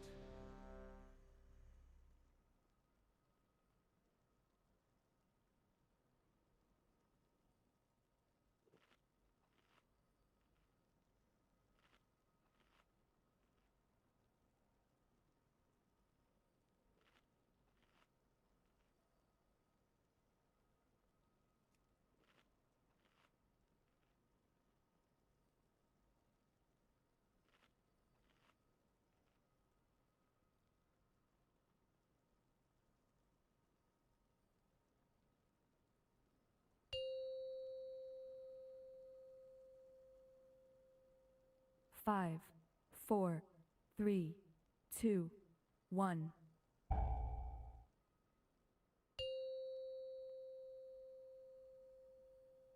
Five, four, three, two.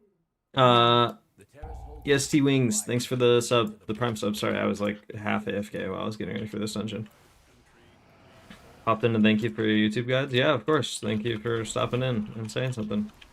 And thanks for checking them out. I appreciate it. Really awesome. I'm glad that they are helpful. That is the goal.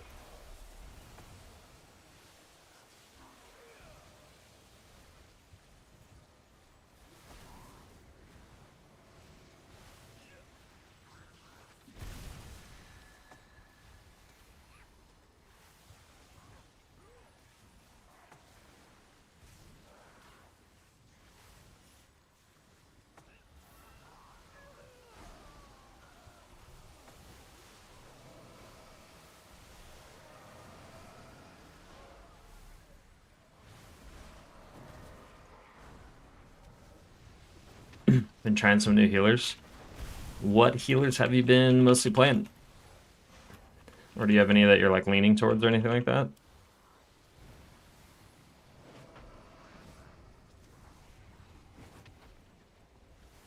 You were warned, Umbric. The terrace is for Main Shaman for a few years now. Nice. Of course he left a message for me.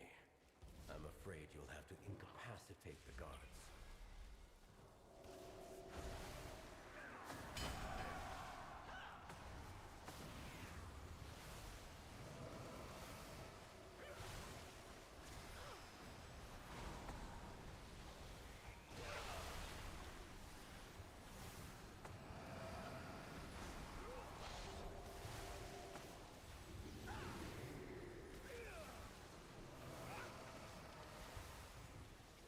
I just tried Evoker, what a difference. Oh yeah, that is quite the contrast of healer playstyles to go from Shaman to Evoker.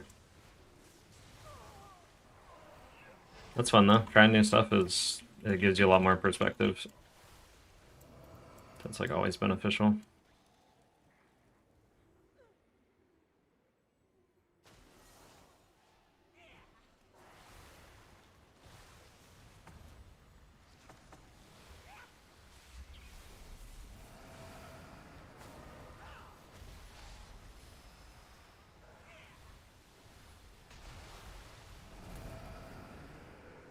Like the look of the monk build. Yeah, the monks are super fun right now in the current, like their current playstyle.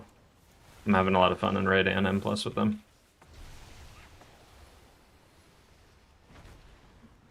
Is it weird that my two mains are Prez and Resto Shami? Not at all. It's just they're very different. Like they have very different playstyles.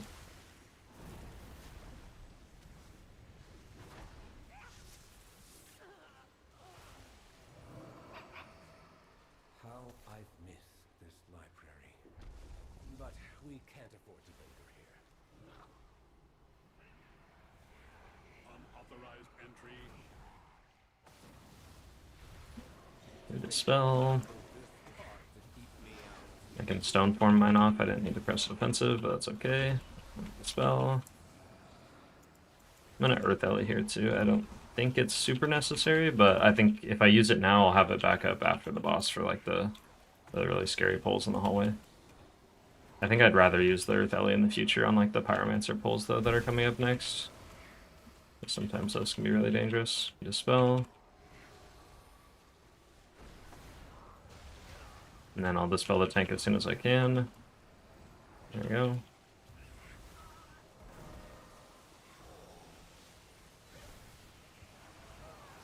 I should have put that second healing wave into the DK for the beam. But it is a... I was gonna say it's a low enough key where it doesn't matter, but it kind of does. I think it's just in a 19 that would have played out differently. That probably would have been a more noticeable mistake. Spell. I'm really cold all of a sudden. I don't know why. My house is freezing.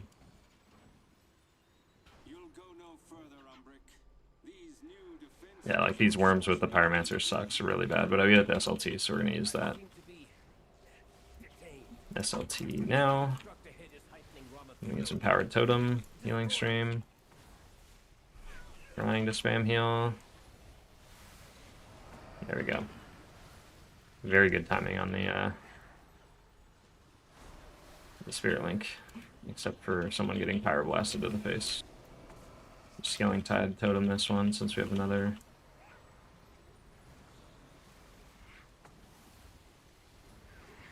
Ignition going off.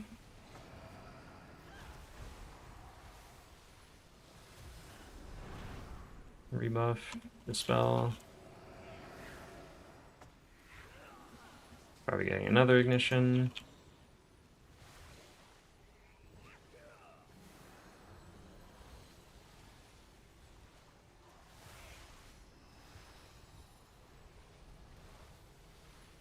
Bob? What is a Bob for? What the heck? What is that doing?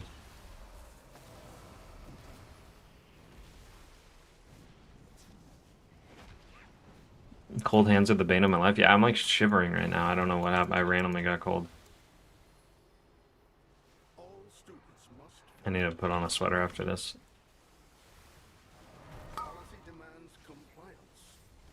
We're gonna start Mythic Prog, and I don't know if Shaman will cut it. Shaman is honestly way better than people will give it credit for. In Raid, obviously, it's not like the highest performing healer, but it's in a much better spot now than it was, so I wouldn't overthink it too much. I think it's totally viable. In the end, you play what you want, but if you're worried about like underperforming or anything, I don't think that's gonna be the case.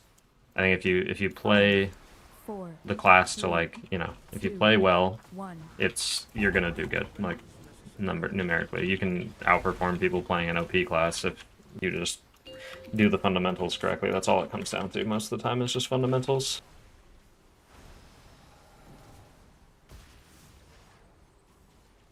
Resto Shaman and Raid is a lot about utilizing your Ascendance windows and just doing lots of healing during your cooldowns. And then just upkeep, lots of upkeep on your cooldown base spells like Unleash Life, your Totem, your Healing Stream Totem, and your Riptides. Gives me more confidence for sure, yeah. And if you like Raid and then it doesn't work out very well or something's going on, like, you can always hit me up on Discord or whatever, and I'm more than happy to take a quick look and give some kind of general advice. And then also, since he subbed, we do have like a log and VOD review channel in my Discord, and you are free to post in there as much as you want.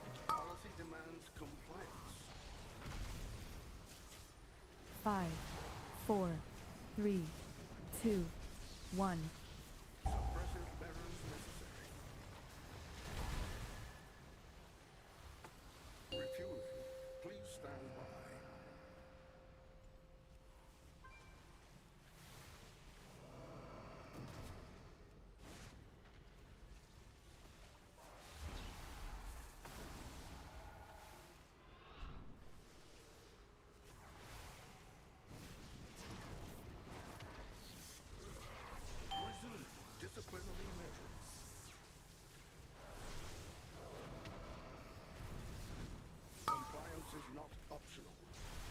Five, 4, 3, 2, 1.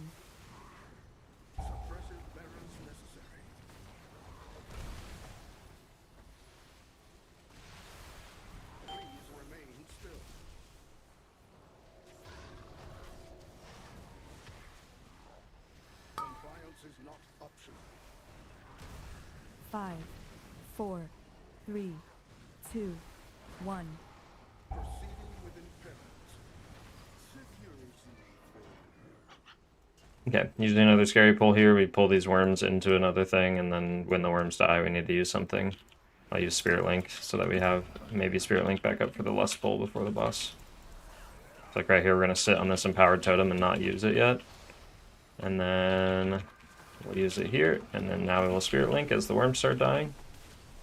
That way the people with glaives don't insta-die. And then from here, we just have to heal the glaives pretty much, and that's it. And it's not that bad. Once we get in the hallway, that's where we have more scary pulls, so ideally we save like healing Tide Totem. And then now we should get another set of glaives here.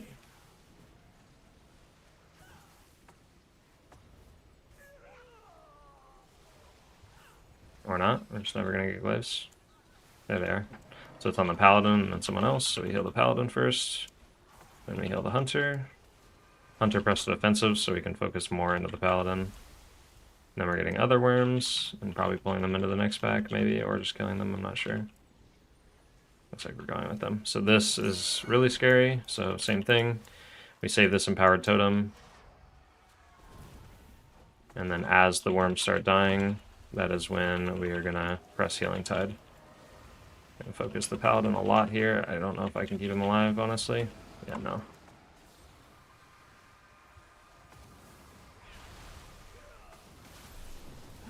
Use my stun here, press defensive as the worms start dying, so I don't have to worry about healing myself. Healing stream, I dispel. And then I have a debuff I can stone form. There, I shouldn't have healed myself since I had stone form available. The Paladin's just like chain dying, but not much we can do about it. Spell myself. I have a sleep and a regular debuff out. Luckily the Hunter pressed offensive, so that's huge. Can't really save the Paladin there, though. No, we don't need to abandon, we're fine.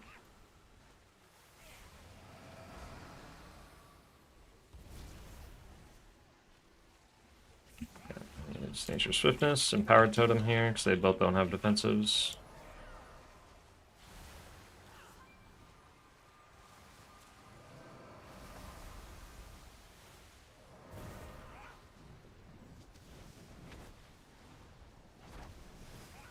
Deaths were definitely not ideal, but I think we're still fine because we lost this pull.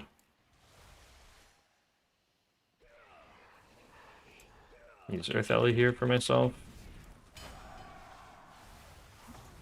Spell. Heal the Hunter.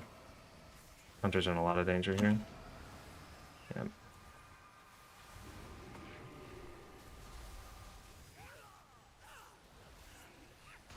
And we're gonna have Spirit Link soon. Spell. And a Spirit Link like immediately for the other debuff. Because again, they don't have defensive. We can dispel. And then Healing Tide as soon as we can. Empowered Totem. And then really focusing healing into the people who get glaives. Dispel myself. Don't have Stone Form up yet, so I just have to naturally... No, we'll be able to have the spell again for the next one. Heal the Paladin here. It's the DK has stuff available. Easy peasy. Okay, we're a little behind, but not too far. I think we're like a minute behind the timer right now, probably. Not even.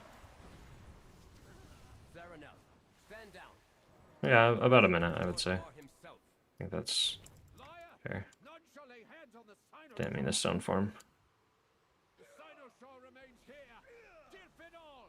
Restrain him. I'll take care of these shields. Just getting full mana off my drink, and then we'll go on the Paladin. And me. I'm easy to heal, so I just focus the Paladin. And then he'll probably cleanse his first, so I'm going to just keep him healthy. Empowered Totem right as this drops. And hopefully he goes in first. And then I heal myself, and then I go in. And then we can top everybody else off. It's basically whoever's breaking their glaive second, that's the person you want to like really spot heal essentially. And here it went on the DK and the tank, so that's really free. Pretty much don't need to do any healing.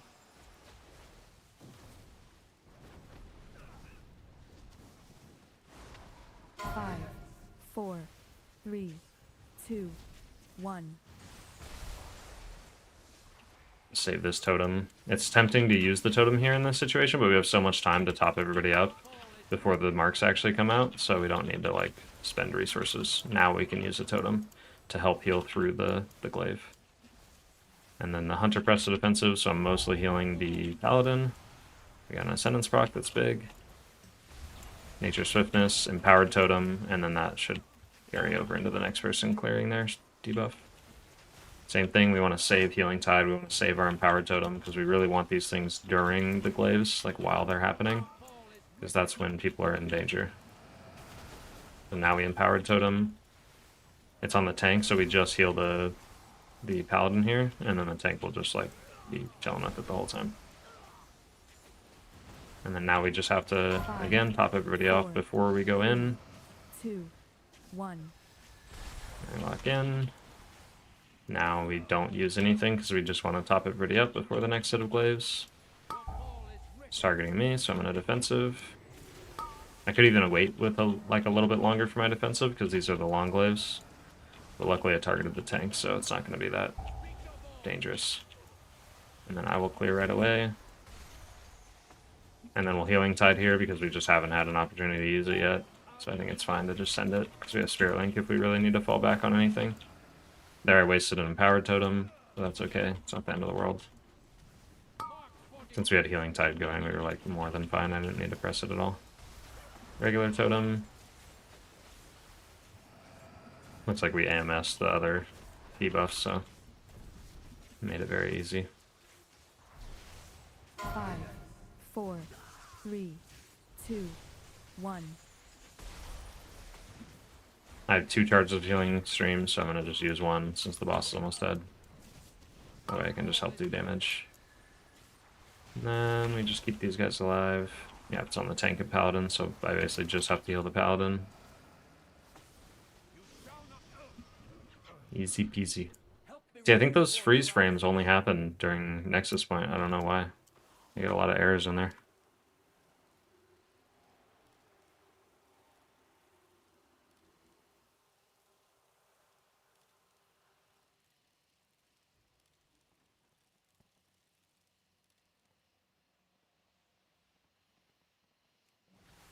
Serana, the void has broken through.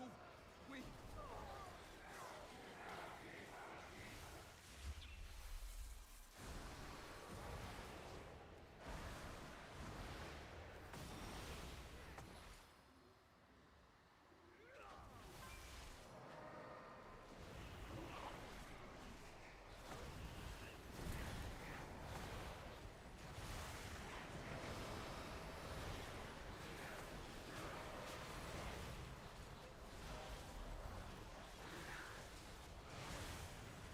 Just heal during the Consuming Shadows here. I'll just use Spirit Link for this first one, just because we have other stuff going off, like the Shadow Bolts and whatnot. And the strat usually here, because you have ads spawning, so that you don't get meleeed by them, is you just stand like inside the mobs or like right on top of the tank, and then that way they pretty much will default to the tank every single time.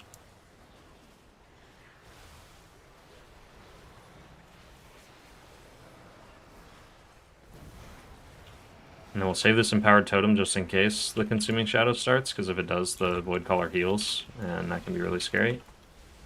Use another Empowered Totem. Needed to put a Healing Wave into the Hunter. That was unfortunate. I could have used Healing Tide Totem there, I think, because like the next pull is there's like no damage happening. So I think it's mostly like these Void Callers. That's where we really want to like kind of send everything on them.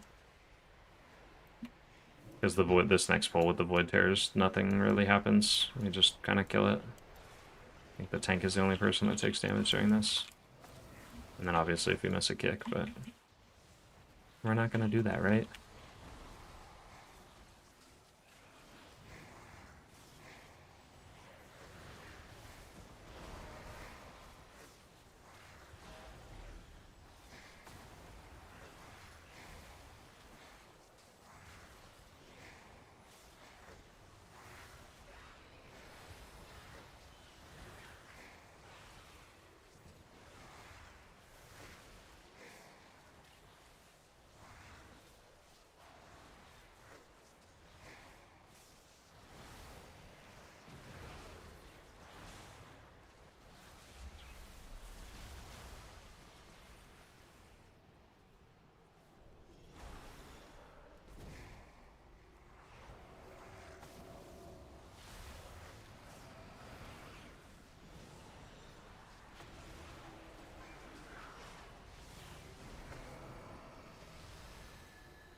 Healing Tide this one.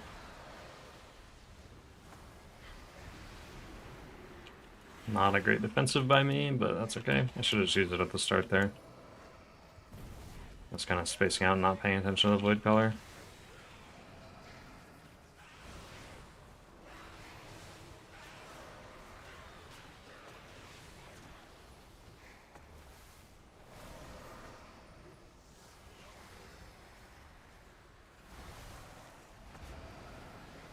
I don't have much here, so I'm going to Nature Swiftness and then Empowered Totem.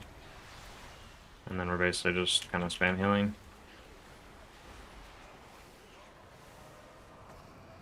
And then for this next one, we have SLT if we need to. I'd like to save it for the heal absorbs on the next guy, but I'm not going to hold it if we get the thing here. I think we can kill it before it goes off, though. I'll try to do some damage. There we go.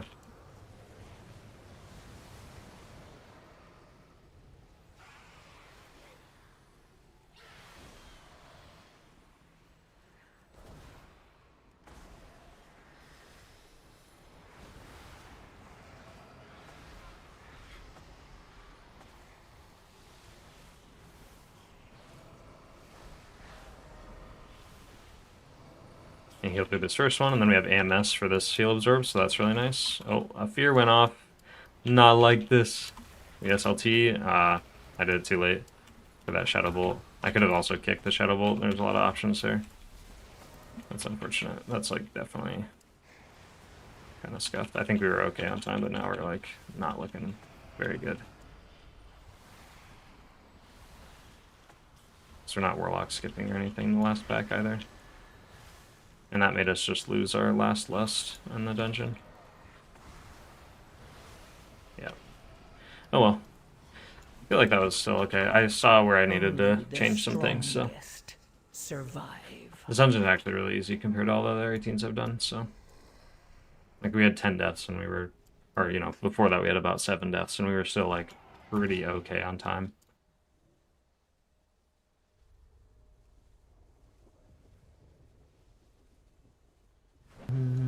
Oh, sorry, I didn't see this message. What are you enjoying the most this season since you play everything? Probably Disc Priest right now, like in just in general content. If you're not saying, you know, raid specifically or dungeon specifically, it's Disc Priest as a whole. I default to Disc Priest a lot. I enjoy it very much.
Okay, sorry about that. Oh, there's more people chatting. I'm sorry, I was AFK. Besides doing the content and figuring out from repetition, is there any other resource you guys follow or reference to find out what a lot of these polls do? I ask because I'm fairly new, and it's pretty overwhelming hearing everything get called out ahead of time. Yeah, so I made videos. I made like how to heal dungeon videos, where I basically would walk through and do commentary of like, here's what this bull does, here what this mob does, here, you know, and I would do that, and I would like timestamp it all so that you could just go through and pick apart whatever you want. So I could remake those if there's interest. They were like, oh, the videos were doing okay, but it wasn't like enough to justify me like to keep doing it. It didn't seem like it. But now that I'm streaming and stuff more, it seems like it would help people. Other than that, there are other content creators that do it. I just don't personally like some of the styles that they do it because they either over-explain it or they don't explain it as if you did. Like, they explain it as if you already know what they're talking about. Like, you already understand the dungeon and then they're just explaining it again. Or they're kind of explaining more niche things inside the dungeon. But people like Tettles makes these pretty consistently. I think Automatic Jack makes a video series of like how to heal each dungeon. So I would check out those, and then if those aren't what you're looking for, then let me know, and I'm more than happy to, you know, make that a priority of like getting those videos out again at the start of every season or whatever, whenever we have new dungeons. Because I like making those kinds of videos, obviously. I like yapping while I play the game. Hey, Swifty, what's up?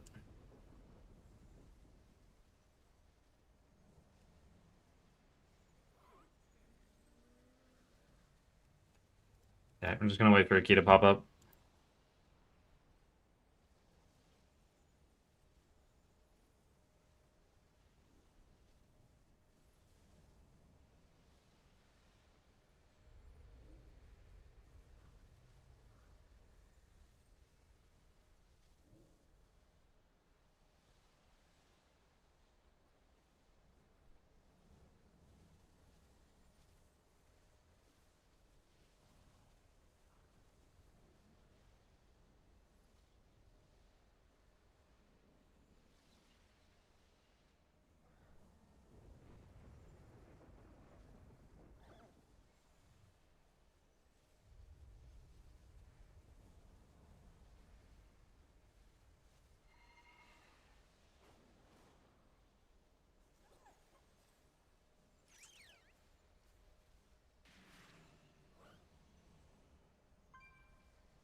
Tactics makes really good dungeon guides. He's a tank main, but he covers all the mob abilities and what to look out for. Yeah, Tactics, I watch his raid stuff sometimes for like more like tank perspective things, just so I can understand other perspectives of the raid, and he definitely makes good content. And his raid leader actually makes really good raid guides. He doesn't make dungeon guides or anything, but he does good commentary of the raids. His name is, if you look up Andrew T. He also goes by Mars, and the guild name is Consequence. They make like basically raid guides and stuff. It's very much like a Dratnos video, but just more. I feel like more detailed. I guess I don't know how to exactly describe it. I feel like Dratnos yaps and rambles, and then Andrew tends to kind of keep it structured and like because he has a raid leader perspective, where Dratnos just has like a raider perspective on a lot of stuff.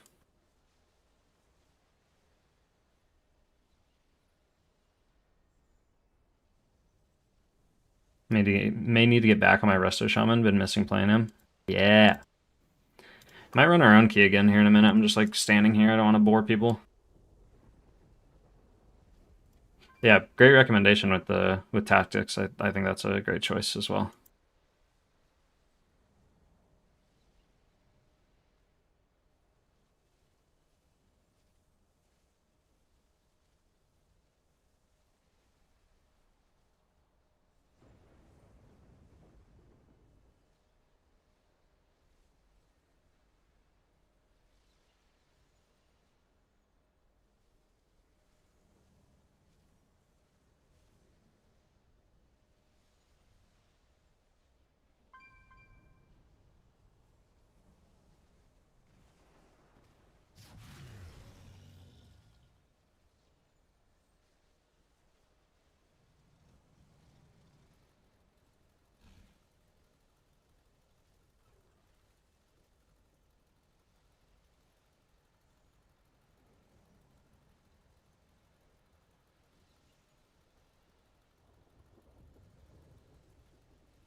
Shaman your favorite to play right now?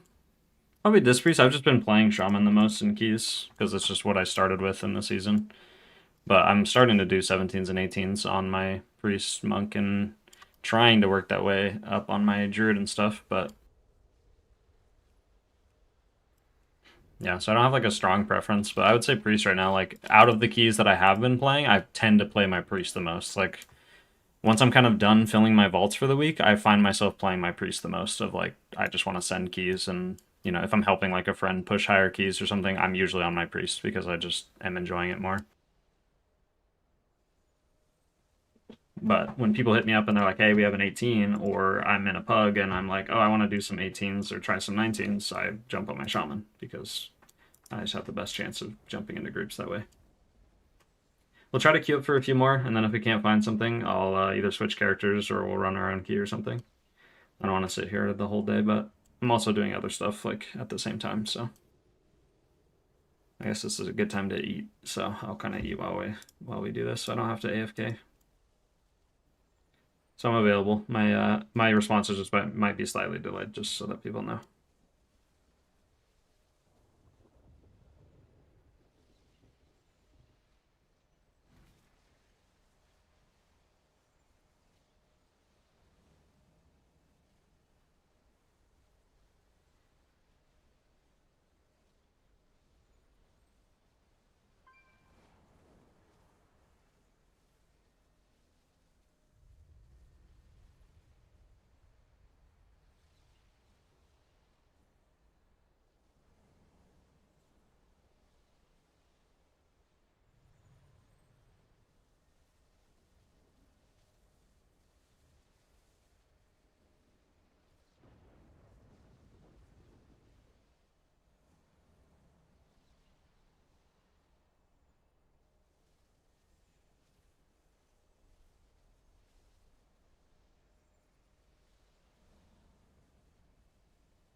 Should we try to queue some like 17s on my other characters? Should that be a thing? Because I don't think anyone's gonna take me in for these 19s because I don't have a 19 yet, so I need to do my own before I can queue for 19s, basically.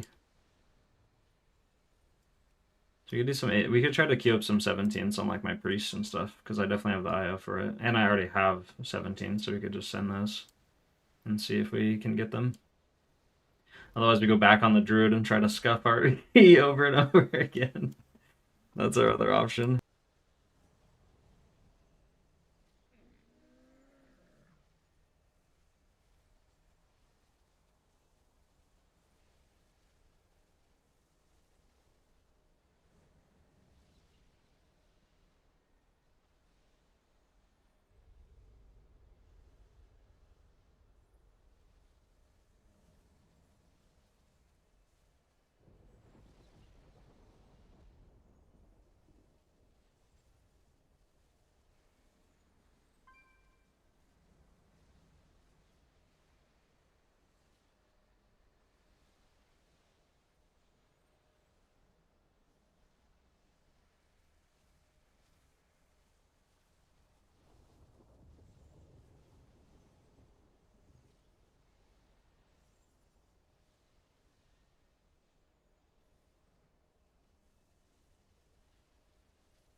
118. Yeah, I don't think we're getting any of these. Let me try a different character and we'll just see what else is in queue.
You just send more on the druid or do on the priest? I don't know what to do, man.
Alright, we'll just go back to queuing up our own key and just trying to push up the druid key. Even if it bricks, at least we're getting crests and stuff.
Hello, I'm just learning to heal, and your guides are so helpful. Thanks.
Do you take Giant Frost Mage? We do. We go. Guardian Druid? Unsure.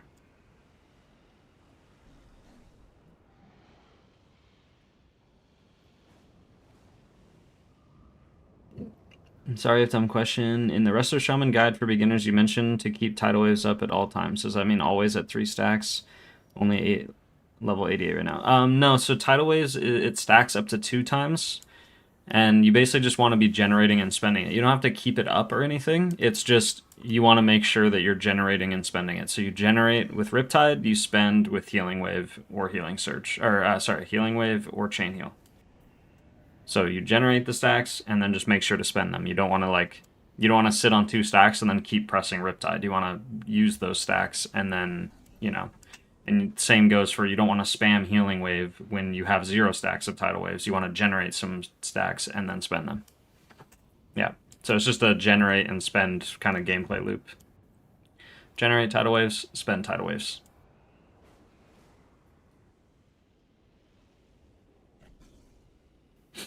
Alright, we'll take the Druid. There's no way we fail this key, right? Like, there's no way we brick a 14. We started with a 16. There's no way we brick a 14, right? It should be just super easy. We can have our eyes closed and do it. No matter what classes we have in our group. Right? Oh yeah, I'm going to be bonus rolling this dungeon, so I do want to see... I want the gloves and this ring and nothing else. So I have the highest chance of getting it as feral. So we should be feral.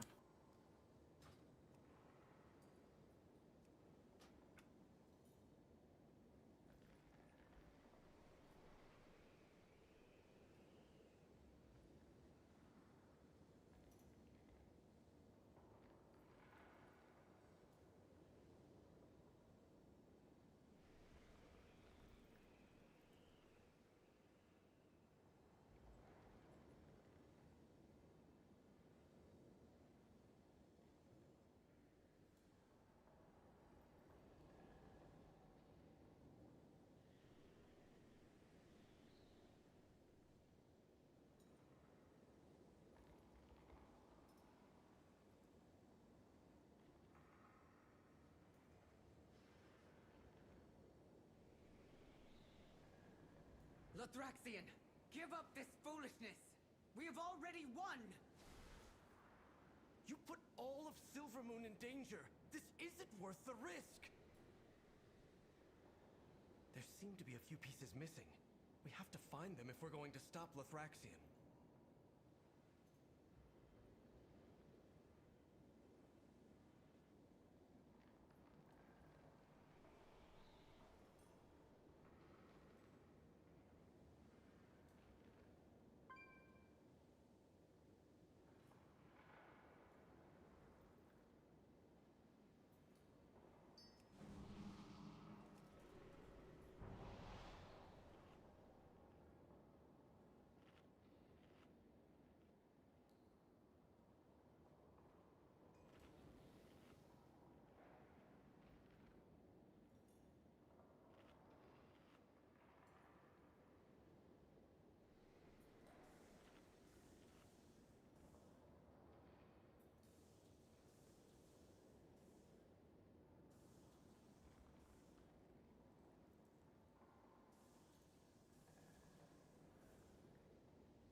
Five, four, three, two, one.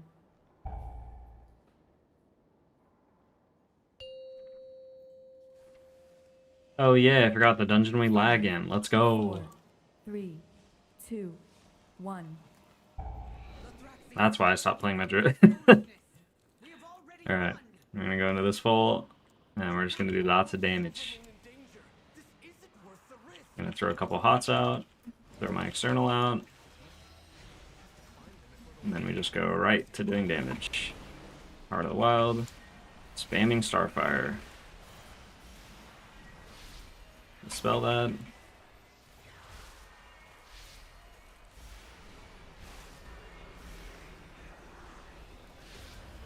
And now that Call of the Elder Druid's gone, we can Convoke for damage.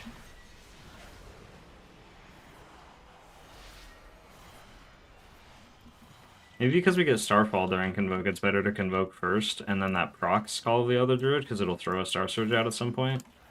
And then we just start spamming off of that. Maybe that's the play. And then it throws out some healing spells and stuff too, so... maybe that's a thing to consider.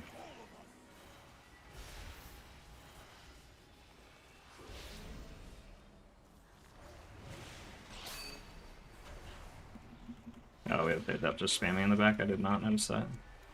I would have went and Typhooned it. Oops. Oh, there's that lag. Yeah, it's literally just this dungeon. There's no way. Because it did not happen at all in the last dungeon I ran on my Shaman. It's also like a small chance it's a Druid specific thing, but I think someone was mentioning... because I uploaded a Nexus point that I did on my Shaman recently, and I think the same thing happened, where like someone commented and was like, how do you play when it's lagging like this? So I think it's a Nexus point thing. It's probably just some of the visual effects loading or my camera moving around or something. I don't know how it works.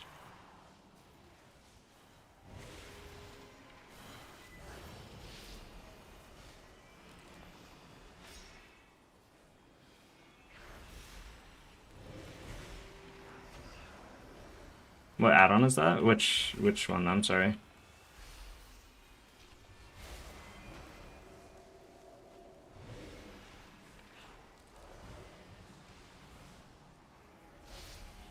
Ah, there's lag again.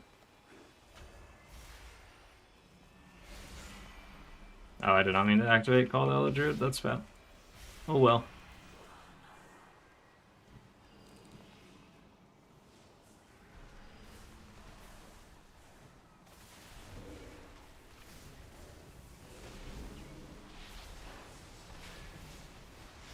Invoking for damage because we're crazy.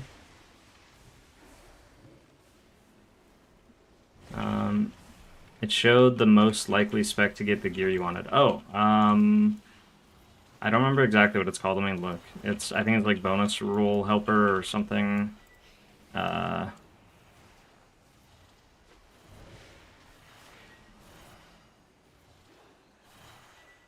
somewhere in here. Hold on. I'm looking through them on my other monitor.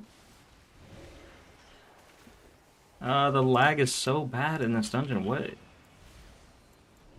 Can I find it in here? Bonus roll preview? No, I don't think it's that. Void Core Advisor. There it is. Found it. Void Core Advisor is the name of the add-on.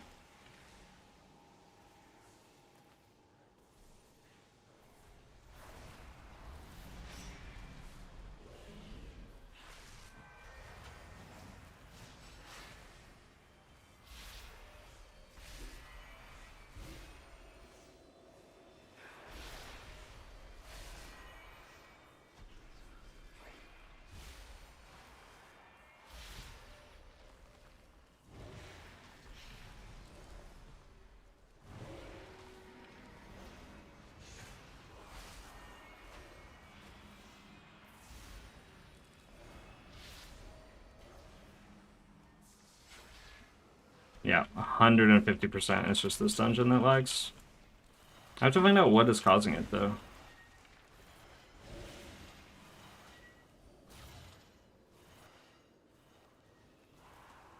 Because maybe changing a graphic setting or like disabling a certain add-on in this will fix it. I'm not sure. So we Convoke, and then that procs Call of the Other Druid, and then we spam. We'll try that.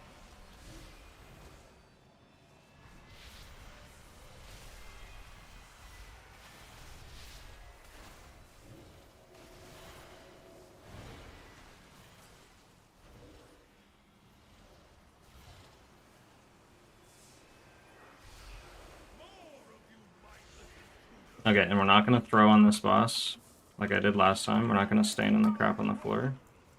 Or if we do, we're going to make sure we use both defensives, and my defensive and my external. We wait until this shit turns blue. Oh, goodbye. Can't be res yet. Okay, we got one already. I'm going to be sitting in a really awkward spot here. Hold on. I could have got out of it in time, but I think it's good to bait here if we get the drop. Oh no. It's not super ideal, so we didn't break the one we wanted to. That's okay, we can break it here. I'm gonna Convoke here because I have Trank for the first, like, AoE thing that happens. So we'll just hot everybody up here, and then we'll Trank when the debuff goes off. Oh shit, I'm sucking up. And then now we just Trank this off, and then everyone's insta-healed off. And then we'll have Convoke for the next one.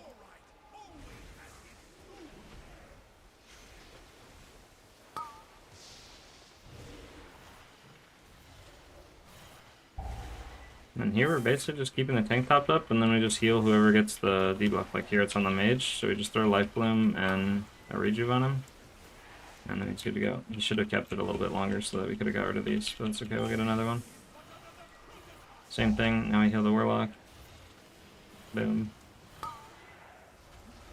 And we're gonna have that detonation, and we're gonna use Convoke for this one. So now I'm gonna pop everybody up, start applying hots. Apply hots to everybody. Get out of this, don't get jumped into the pool. And then we'll Nature Swiftness Convoke.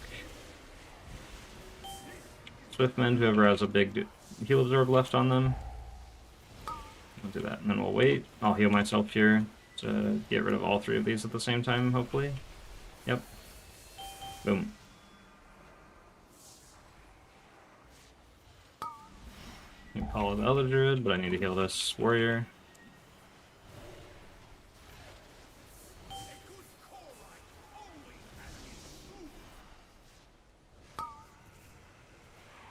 I'm gonna walk into this space, it's a little easier. We're gonna get the detonation next, so I realistically should have not been in here at all. Unless they break me out. Nope. We Convoke again. So we just hot everybody up. We Nature Swiftness, we Convoke. Swiftmend, whoever still has a big heal absorb, and then we Regrowth, and then they're all gone. What's your favorite healer this season? Dispriest at the moment. For just general content. But I'm having fun with a lot of them right now. The ones I'm having the fun the most with are the ones that I'm playing more actively, which is my Shaman, my Monk, my Priest, and my Druid. I still like Paladin and Evoker, I'm just kind of having them on the back burner because it's a lot to try to upkeep that many characters, so I don't want to burn myself out. So I think 4 is pretty reasonable for being able to do like reasonably high keys on and stuff at the moment. I'm trying to get the Druid caught up just a little bit more so I can start doing higher keys like 18s and stuff on it, but it's a work in progress because I'm not very good at it right now this season. I don't know what's going on. It's just not clicking with me. We have Call the other Druid here, so we just spam. Refresh this Sunfire.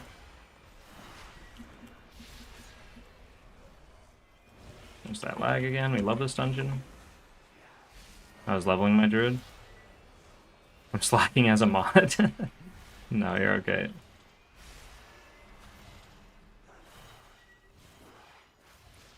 The best viewer spam link things that we get, that's just an extra viewer in the chat for, 5 seconds or whatever they do. Do you also play DPS tank?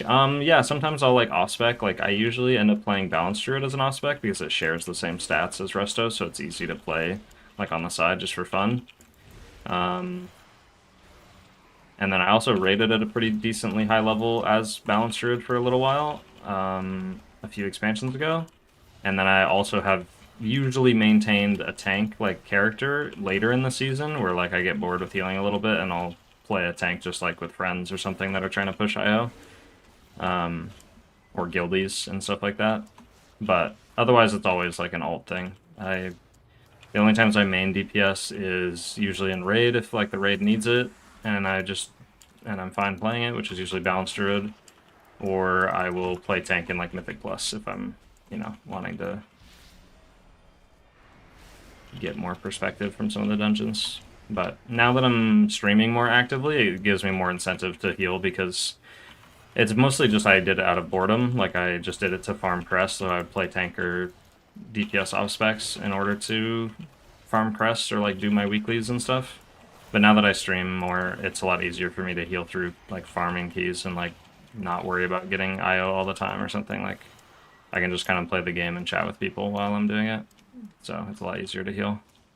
And then it also just gives people, you know, easier time for like asking questions or doing all that stuff.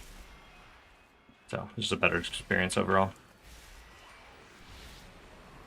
Disc is so stressful to me. Yeah, I mean it's not super easy.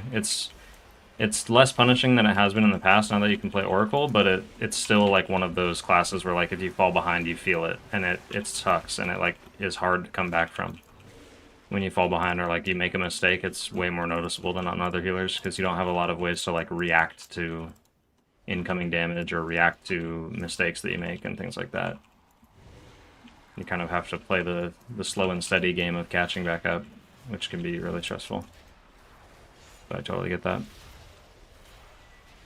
Do you pug or play with friends? I pug like 95% of the times, and then sometimes I'll do like weekly keys with guildies, or I will I find people through pugging, and then I run keys with them. But otherwise, it's exclusively pugging. Like even my, I think the majority of the 18s I have times are just purely pugged with like no voice or anything, and then a couple of the 18s I've done on my Shaman, I met a group of people through a pug, and then we joined voice together and then ran some more keys, which I think still kind of counts as pugging.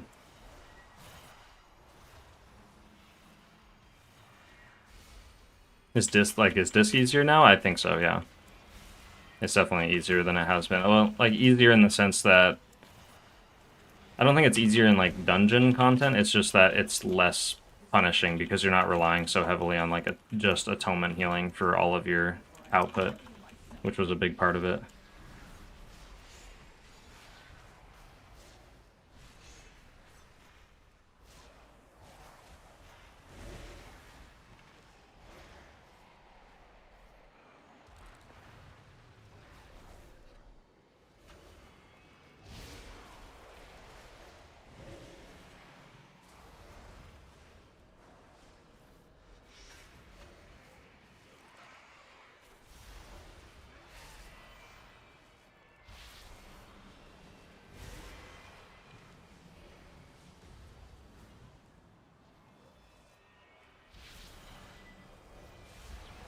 I'm surprised you can heal and read chat. Yeah, sometimes it's a little difficult, but, you know, it works. We manage. I just try to look over when I feel like I have like 3 seconds of spare time to not die. It's definitely gotten me killed a few times. I think Disky's been here a few times when we're running keys and I look over to read chat and I just stand in something.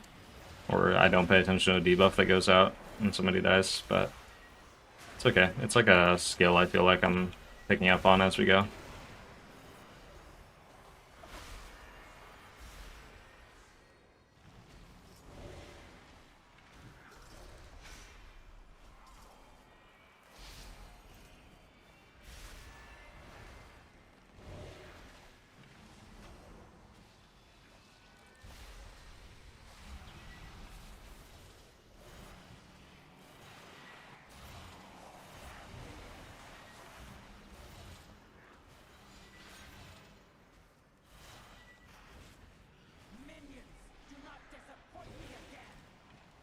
Do not go Feral for damage? I don't either.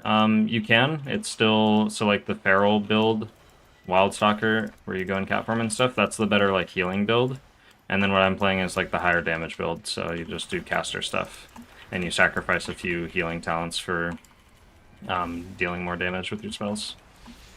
If you're just trying to do healing, you can also play Wildstalker and then just not do cat weaving. Like you just don't go in cat form, and it still does more healing than like what I'm doing currently. I'm just playing this build because it does the most damage if like you're trying to min-max that. So it's easier on like lower keys that you're comfortable with and stuff. Because you can just get the key done faster.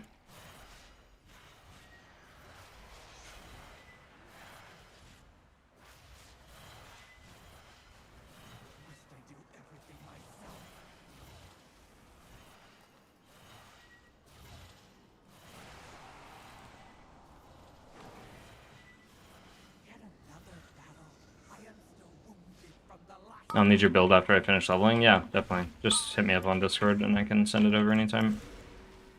Hopefully I'll have a video of this build sometime this week, and then it'll just be in there.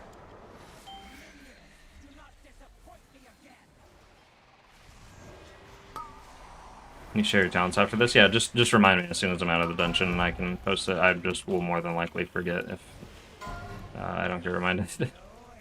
So.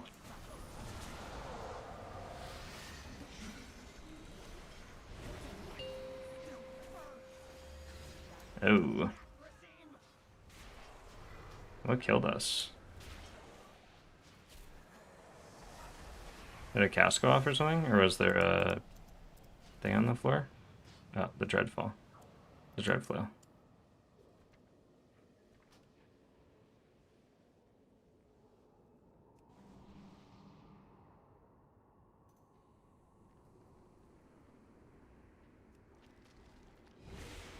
We're gonna brick the key.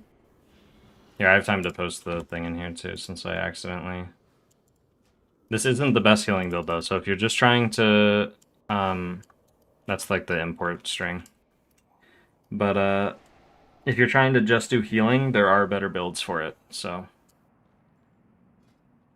This is just if you want to like mess around with doing damage in your downtime. Absolutely.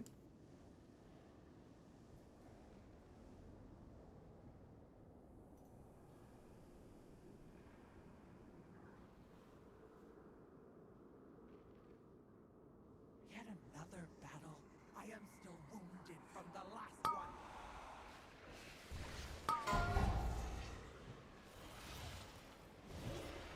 There will be no end to your suffering. Minions, do not disappoint me again.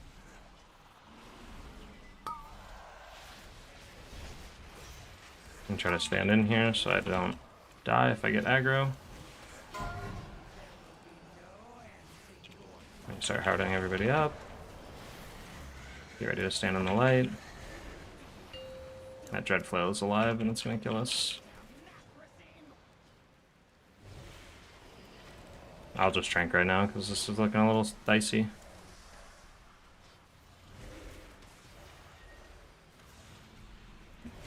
Health pot. Very sketchy.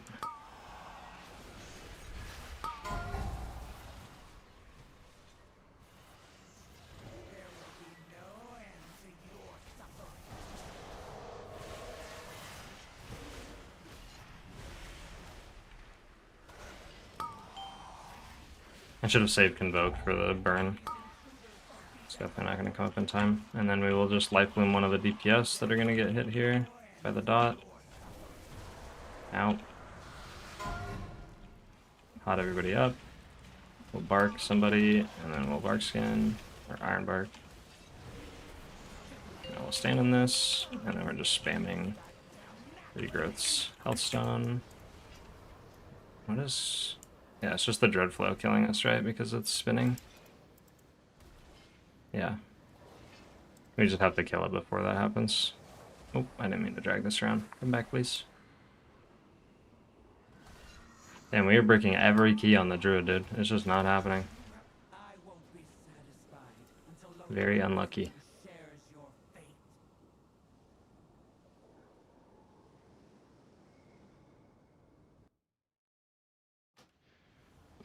I had zero downtime at first. Yeah, I mean, that's totally fair. It's not easy. You have to really... It's basically just how much is... Like, how good of an understanding do you have of the dungeons, and then that allows you to buy, you know, downtime when you know it's safe. Otherwise, you're playing a lot of guessing games, and that is not fun. Okay, we'll try to queue up for some, like, 15, 16s.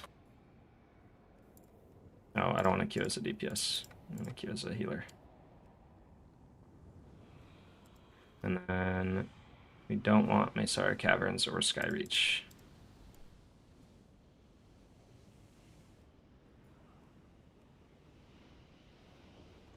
We'll see if anyone lets us in the 16s. It's possible.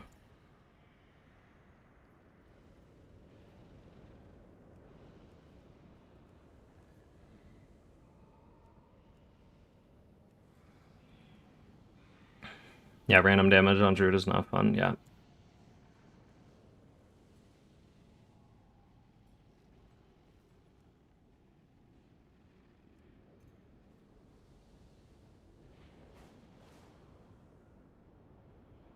Monk and Druid are great picks. I love my Monk right now. That's what I'm mostly rating on at the moment. It's really fun.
Got heroic gaze on the shaman. Let's go.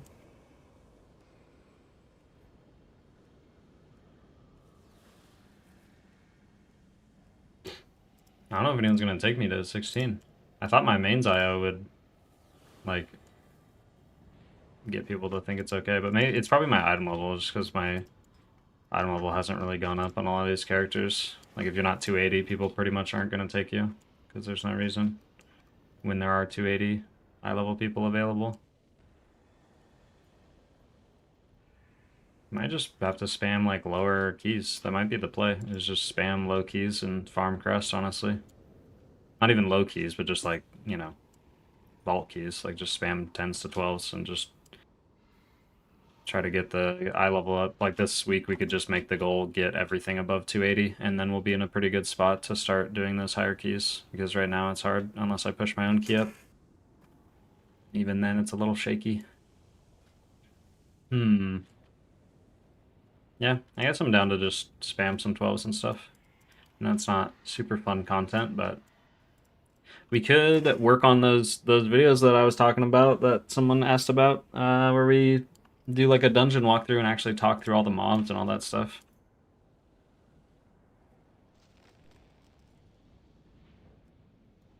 It would just be me winging it if I'm live streaming and recording at the same time, because usually I write down on like a notepad what the mobs do and stuff. But sometimes, I don't know, I guess my niche is that I do commentary, so I guess it's just another form of that. Just the focus being on learning the mobs. And we would definitely we would want to do 12 so that it doesn't have the affix in it. So we could do something like that. I'd be down if people want me to do that.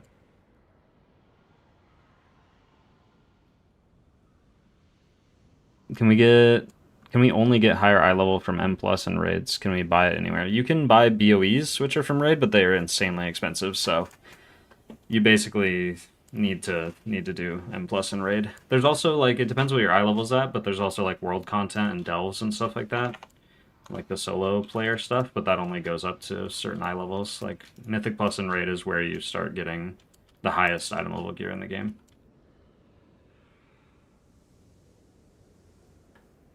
Yeah, we can do that. We can join... I'll join some 12s and then see if we can do some commentary through them and talk about the dungeons. We will try it.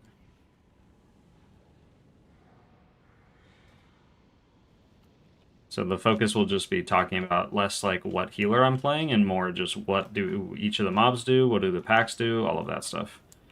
And hopefully we're not in some like super gamer group so they don't mass pull stuff, but we'll basically explain the dungeon like pull by pull and what you're looking out for as a healer. And I'll try to keep it as general as possible so that it's not just me talking about Resto Druid stuff. Yeah, for sure. And then either way, if you don't catch it while I'm streaming it, I'll end up uploading it if it goes well. So we'll just turn it into like a video format afterwards. Once I'm done streaming, and then I can upload those maybe this week. And then next week could be the high key pushes on these characters. Probably still will be able to get some of them done, but this will be a good way to gear and still be productive. It's Algathar Academy.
Alright, sorry about that. Replying to some Discord stuff. How long did it take you to get used to a cooldown manager? It's just muscle memory thing. Yeah, because I hide my action bars so I can't see my key bindings, so it was just a long time. Like, I used to have my action bars. I used to actually use my action bars in the middle of my screen so I could see the key binds at the same time. 3, Alright, we're going to talk 2, about 1. this dungeon now.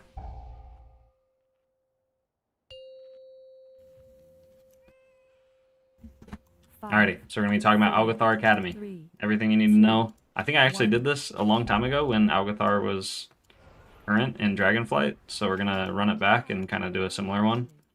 But things have changed, so we'll take a look at that. I guess the very first thing is there's these little dragons standing around. They have the little beacons of light on them. You can choose one, you go talk to him, and then he gives you a buff at the start of the dungeon. Generally, if you don't know which one to take, just it doesn't matter too much. And then once you actually care, it's basically that they give you different stats like haste, mastery, crit, verse, all that stuff. Alright, first pull. A lot of people like to pull everything, so we'll kind of explain the mobs as we're fighting them. So first you have these Vile Lashers. All these Hungry Lashers do not really do anything relevant that we need to worry about. So it's just all these Vile Lashers, or the 3 Vile Lashers. They're gonna do Vile Bite on the tank. Every time they do it, it does a burst, like a big chunk of damage, and then it applies this dot you can see at the bottom left right here, Vile Bite. That will just deal heavy damage over time to the tank, and it stacks up to 5 times. So right now the tank just removed all his stacks by using Bubble. But if those stacks are on them, you basically need to make sure that you're healing them. And then we have these aggravated Skitterflies. Luckily one didn't get pulled, so now I can talk about them. They don't really do anything that relevant anymore, but they do jump to random players and then do like a spike of damage to that player. And then the longer you fight them, they get enraged and just deal more damage. So the longer you fight them, the more damage they do.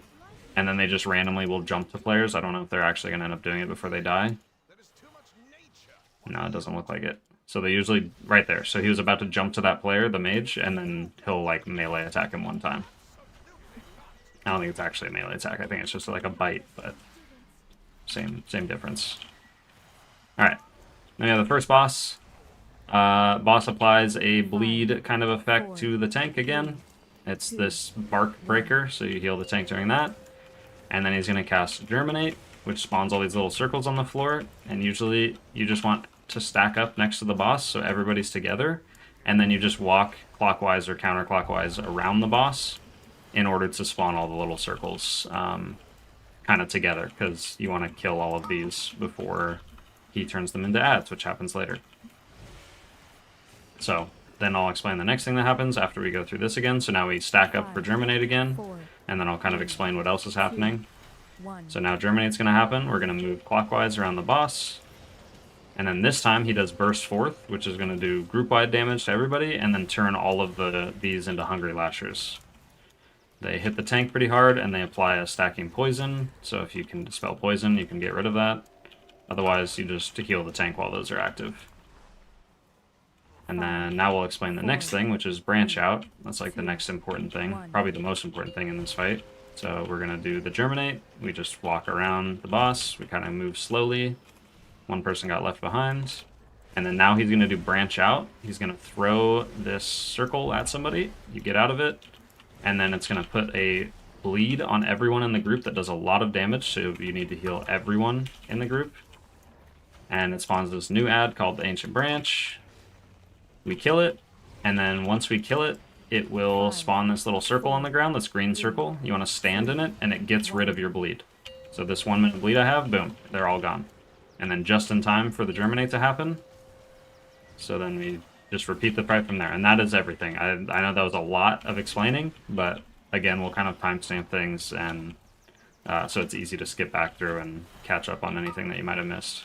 Or if you do the boss and then you got confused by something, it'll be in there. 4, 3, 2. And that's the whole boss. I'm getting the lag in this dungeon too. Maybe it is just a game thing or not. It's probably just add-ons breaking. Don't mind the lag, we'll fix it at some point. Oh, and I have 2 healing done meters, my bad.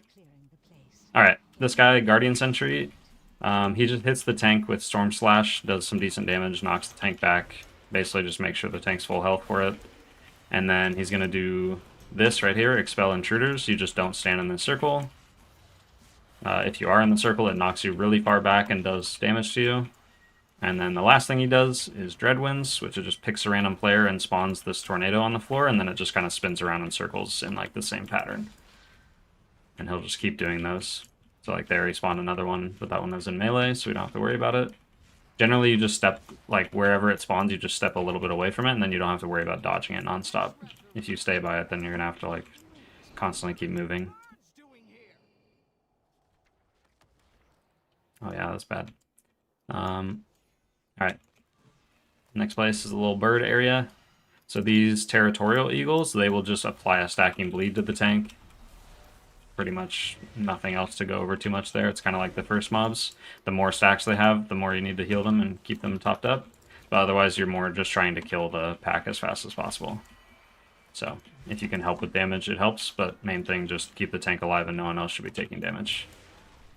And then we get the same mobs, but now there's an Alpha Eagle in the pack as well. The Alpha Eagle will do these frontals you have to dodge, so you'll see that in a second. So right about now, Gust, we just dodge that wherever it's facing. And then the last thing they'll do is this Raging Screech, and it just does damage to everyone in the group. And it's a pretty hefty amount of damage, so you want to make sure that you're ready to heal that. So keep the tank topped up for the bleeds, and then dodge the frontals, and then keep everyone healthy for the Raging Echoes for when it goes off. As long as people are full HP, they'll be fine. And now, we get the same pack, but there's 2 Alpha Eagles, so there's going to be 2 frontals we have to dodge. And the main thing is there's 2 Raging Screeches. So it'll do a lot of damage. So the first Screech is going to go off, and I need to heal the group up as fast as possible before the second one goes off, right there. Because if the first one goes off, and then you don't do any healing, and then the second one goes off, people are going to die, basically. And you don't get interrupted or anything from the Screeches, so you can heal while they're going off and all that stuff.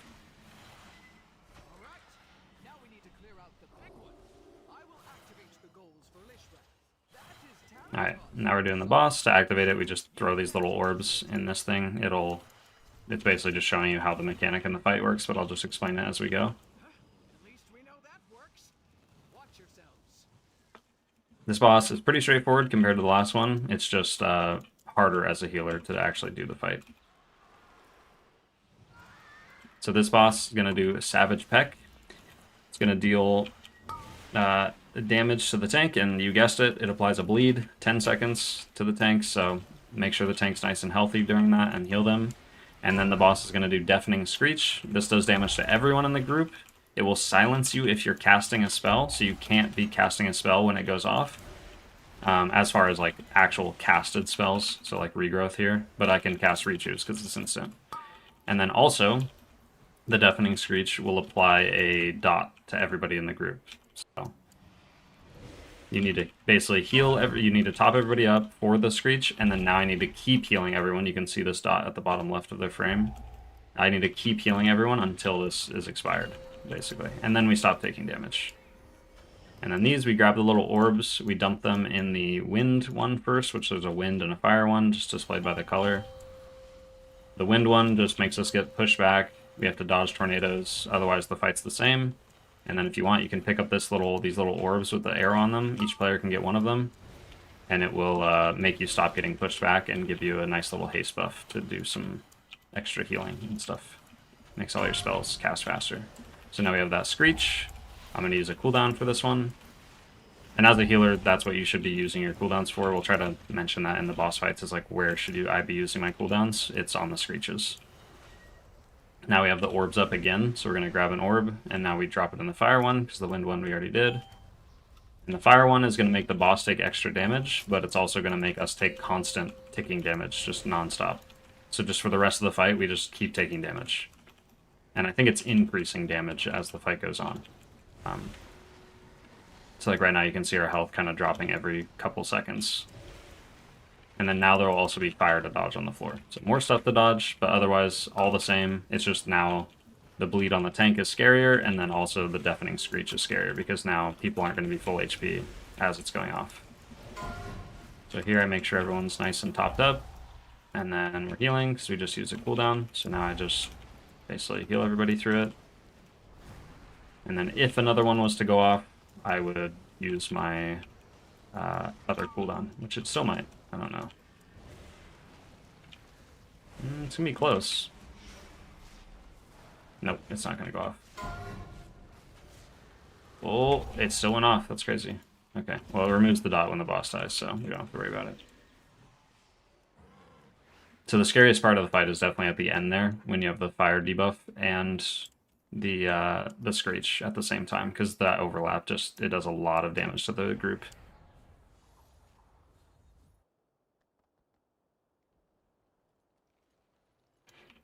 Okay, and then the next pull, some people like to skip this. You just jump over this thing if you need to skip it, but we're not going to really include route-based stuff in here.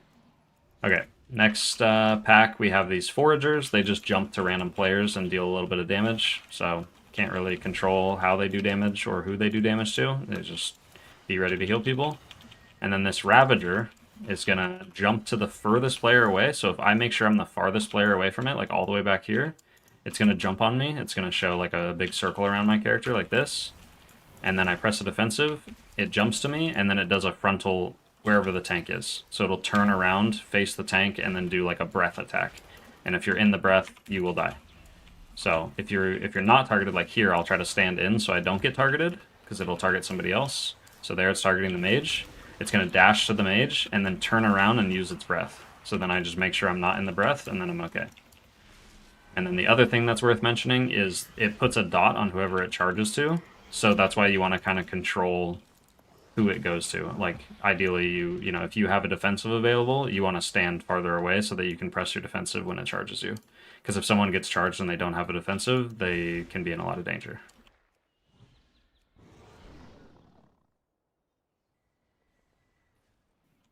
And then now we have another Ravager. Oh, this build's going to be terrifying. Okay, this is going to be really, really bad, but we're going to see how this works. So now we have the Ravager and all of these mobs, which I unfortunately can't explain too many of them right this second, so just give me a minute for us to recover. So here we have... Oh, this is going to be not fun. Let's see how this goes. Okay, so we have the Ravager, we already explained that. Now we have the Spellbound Battle Axes. These just deal a lot of damage to the tank. So whenever they're in the pack, you want to heal the tank a lot. And then we have these textbooks, which are going to cast Monotonous Lecture. If it gets off, it puts you to sleep like this. You can see I'm asleep right now, and now it's just going to probably start putting everyone in the group to sleep, and we can't really do anything about it. Kind of luckily, I think we're going to wipe here, and then I can actually explain the pack, because that was not super ideal. Looks like we're still living, though. I'll try to res this guy. And then the last mob in the pack is... I think they might have already died. No, it's these Mana Fiends. Corrupted Mana Fiends. They cast Surge on random players. Like right now I'm getting targeted, and it almost killed me. Basically, if Surge goes off, it's something that you want to interrupt, but if it does go off, you take a ton of damage. In higher keys, you will die in one shot. In lower keys, you can probably live, but it's going to do a lot of damage if you don't press a defensive. So, Surge, very dangerous, needs to be kicked or stopped. You can use crowd control and all that stuff. And then we have the Battle Axes. They do a lot of tank damage. And then... and then we have the tomes, the monotonous lecture tomes. I forgot exactly what they're called, but the tomes will need to be kicked or stopped as well. So that's why it's hard, is because there's a lot of different stops and kicks that you need to do. Alright, next boss, Vexmus. We'll just explain it as he does it. So he's going to do Mana Bombs. Applies it to 3 random players, not the tank, I don't think. And then you take damage, and then when the debuff expires, you drop a pool on the ground and take more damage. So basically it's just heal the 3 players who have the debuff and make sure they're full health by the time that they drop the pool on the floor, otherwise they'll die. And then now he's going to do the Mana Bombs, and then right after the Mana Bombs are done, he's going to do Arcane Fissure. Just does damage to everyone in the entire group, and then drops these little pools on the floor that you just have to move out of. Arcane Expulsion is just a tank thing, so it's just make sure the tank is healthy for it. And then the last thing he does is he's going to spawn these orbs on the floor, and you just take one. You'll get this debuff. You can see it in the middle of my screen right here.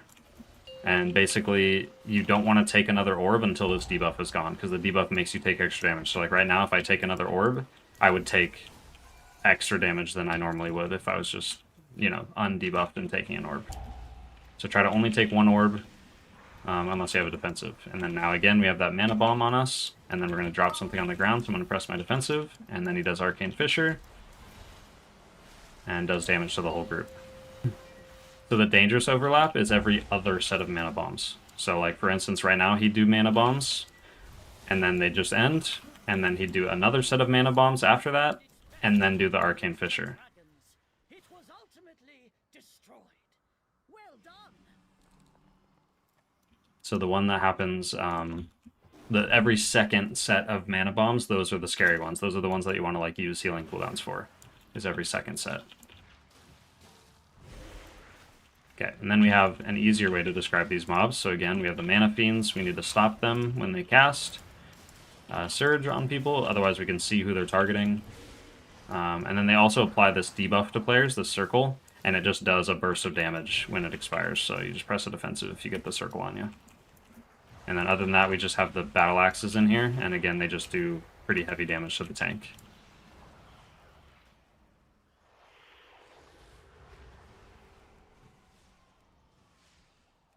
I'm gonna try to get a quick little drink in.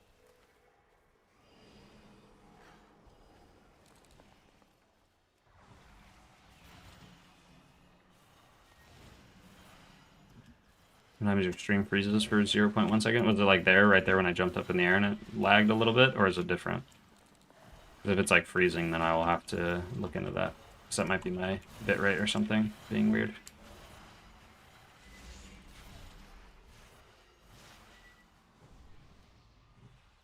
When I'm done recording this, and then also when I'm done streaming today, we'll look into that. I'll try to get that fixed.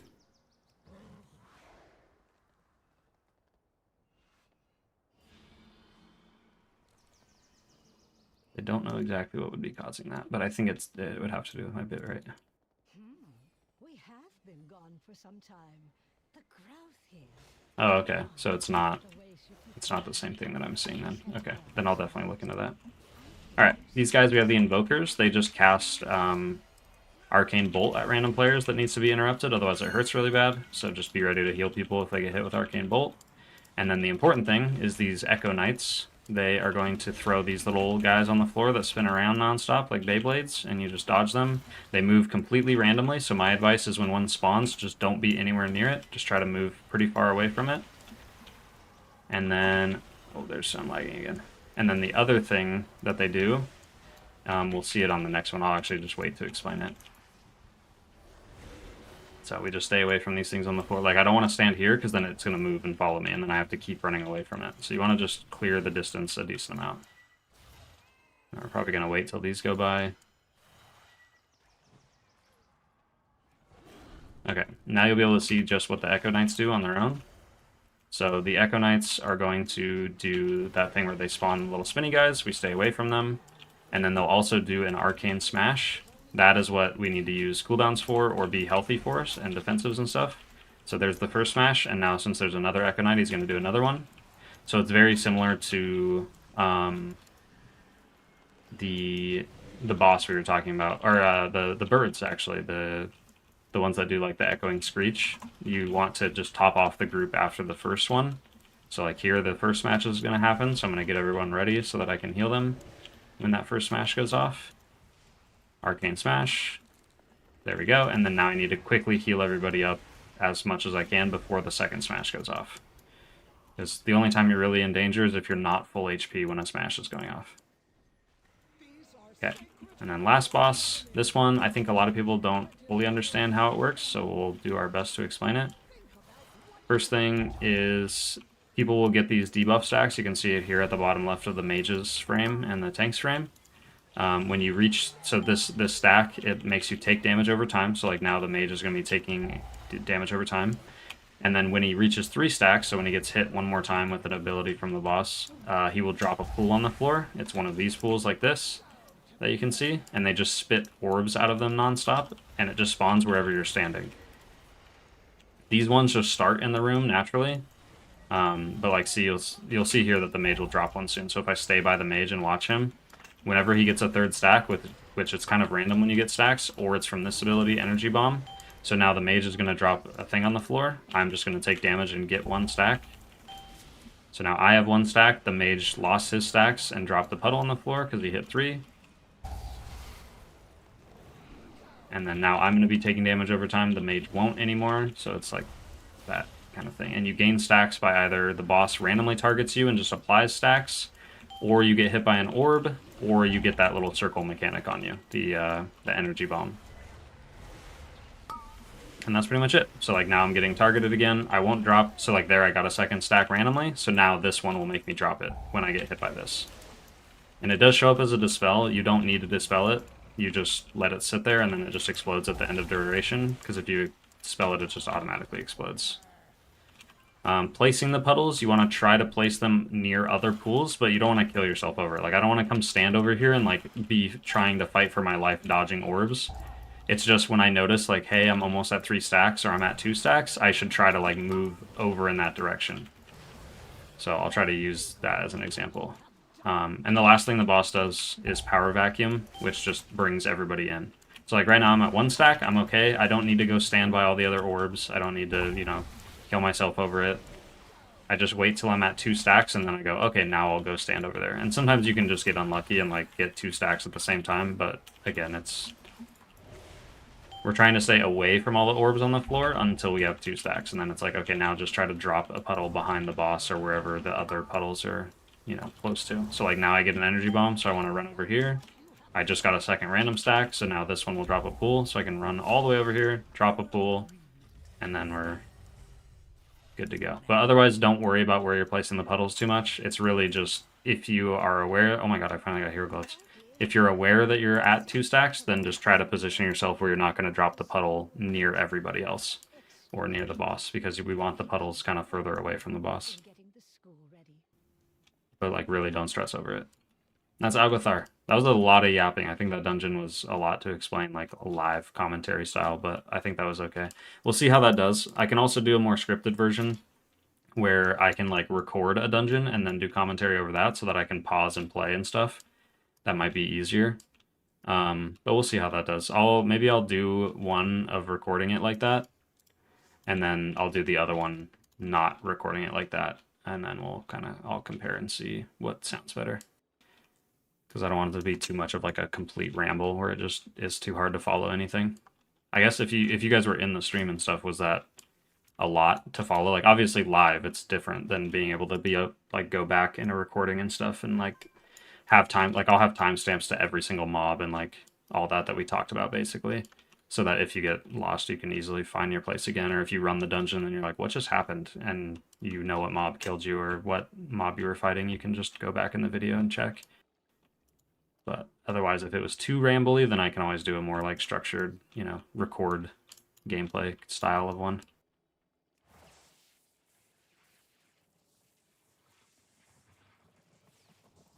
Otherwise, I think that was pretty good.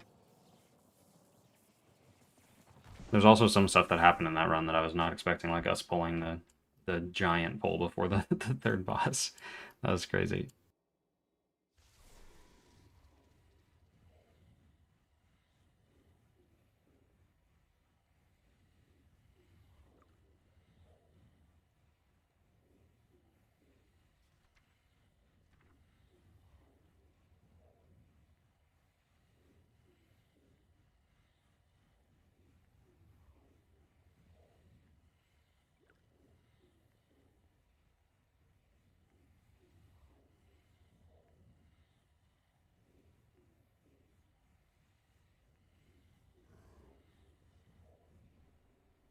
That went well. I'm probably going to watch that again once released, especially for a visual learner like myself. I can read the book all day and not understand until I see it in action. Yeah, no, that definitely makes sense. And I think that's the idea behind it, is it's giving actual live examples of things happening in the moment that you can reference, rather than like what I see from a lot of other kind of like how to heal dungeon guides, is it feels like they're just reading the dungeon journal, like word for word, about the bosses, and then they don't really show examples. They might have the boss like playing in the background as like people fighting the boss, but it doesn't actually like show very much like context of what you're actually looking for or seeing, or like the timings of things happening. Like even just stuff like Veximus, where it's like you have the mana bombs go out, but only every other set is actually that deadly because every other set overlaps with the big, you know, group-wide explosion thing.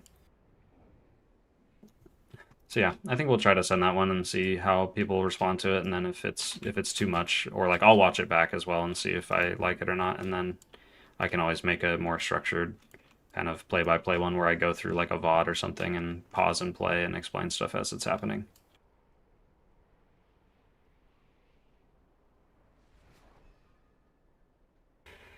All right, let's see here.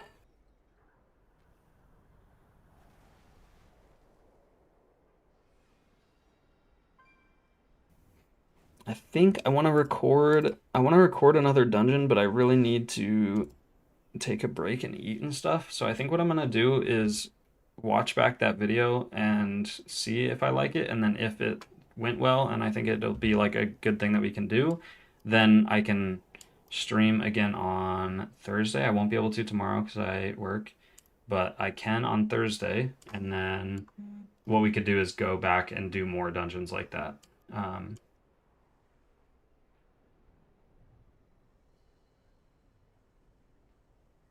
So yeah, and then we can just make it a live commentary thing on stream, and then I'll be able to do, you know, work on YouTube videos and stream at the same time.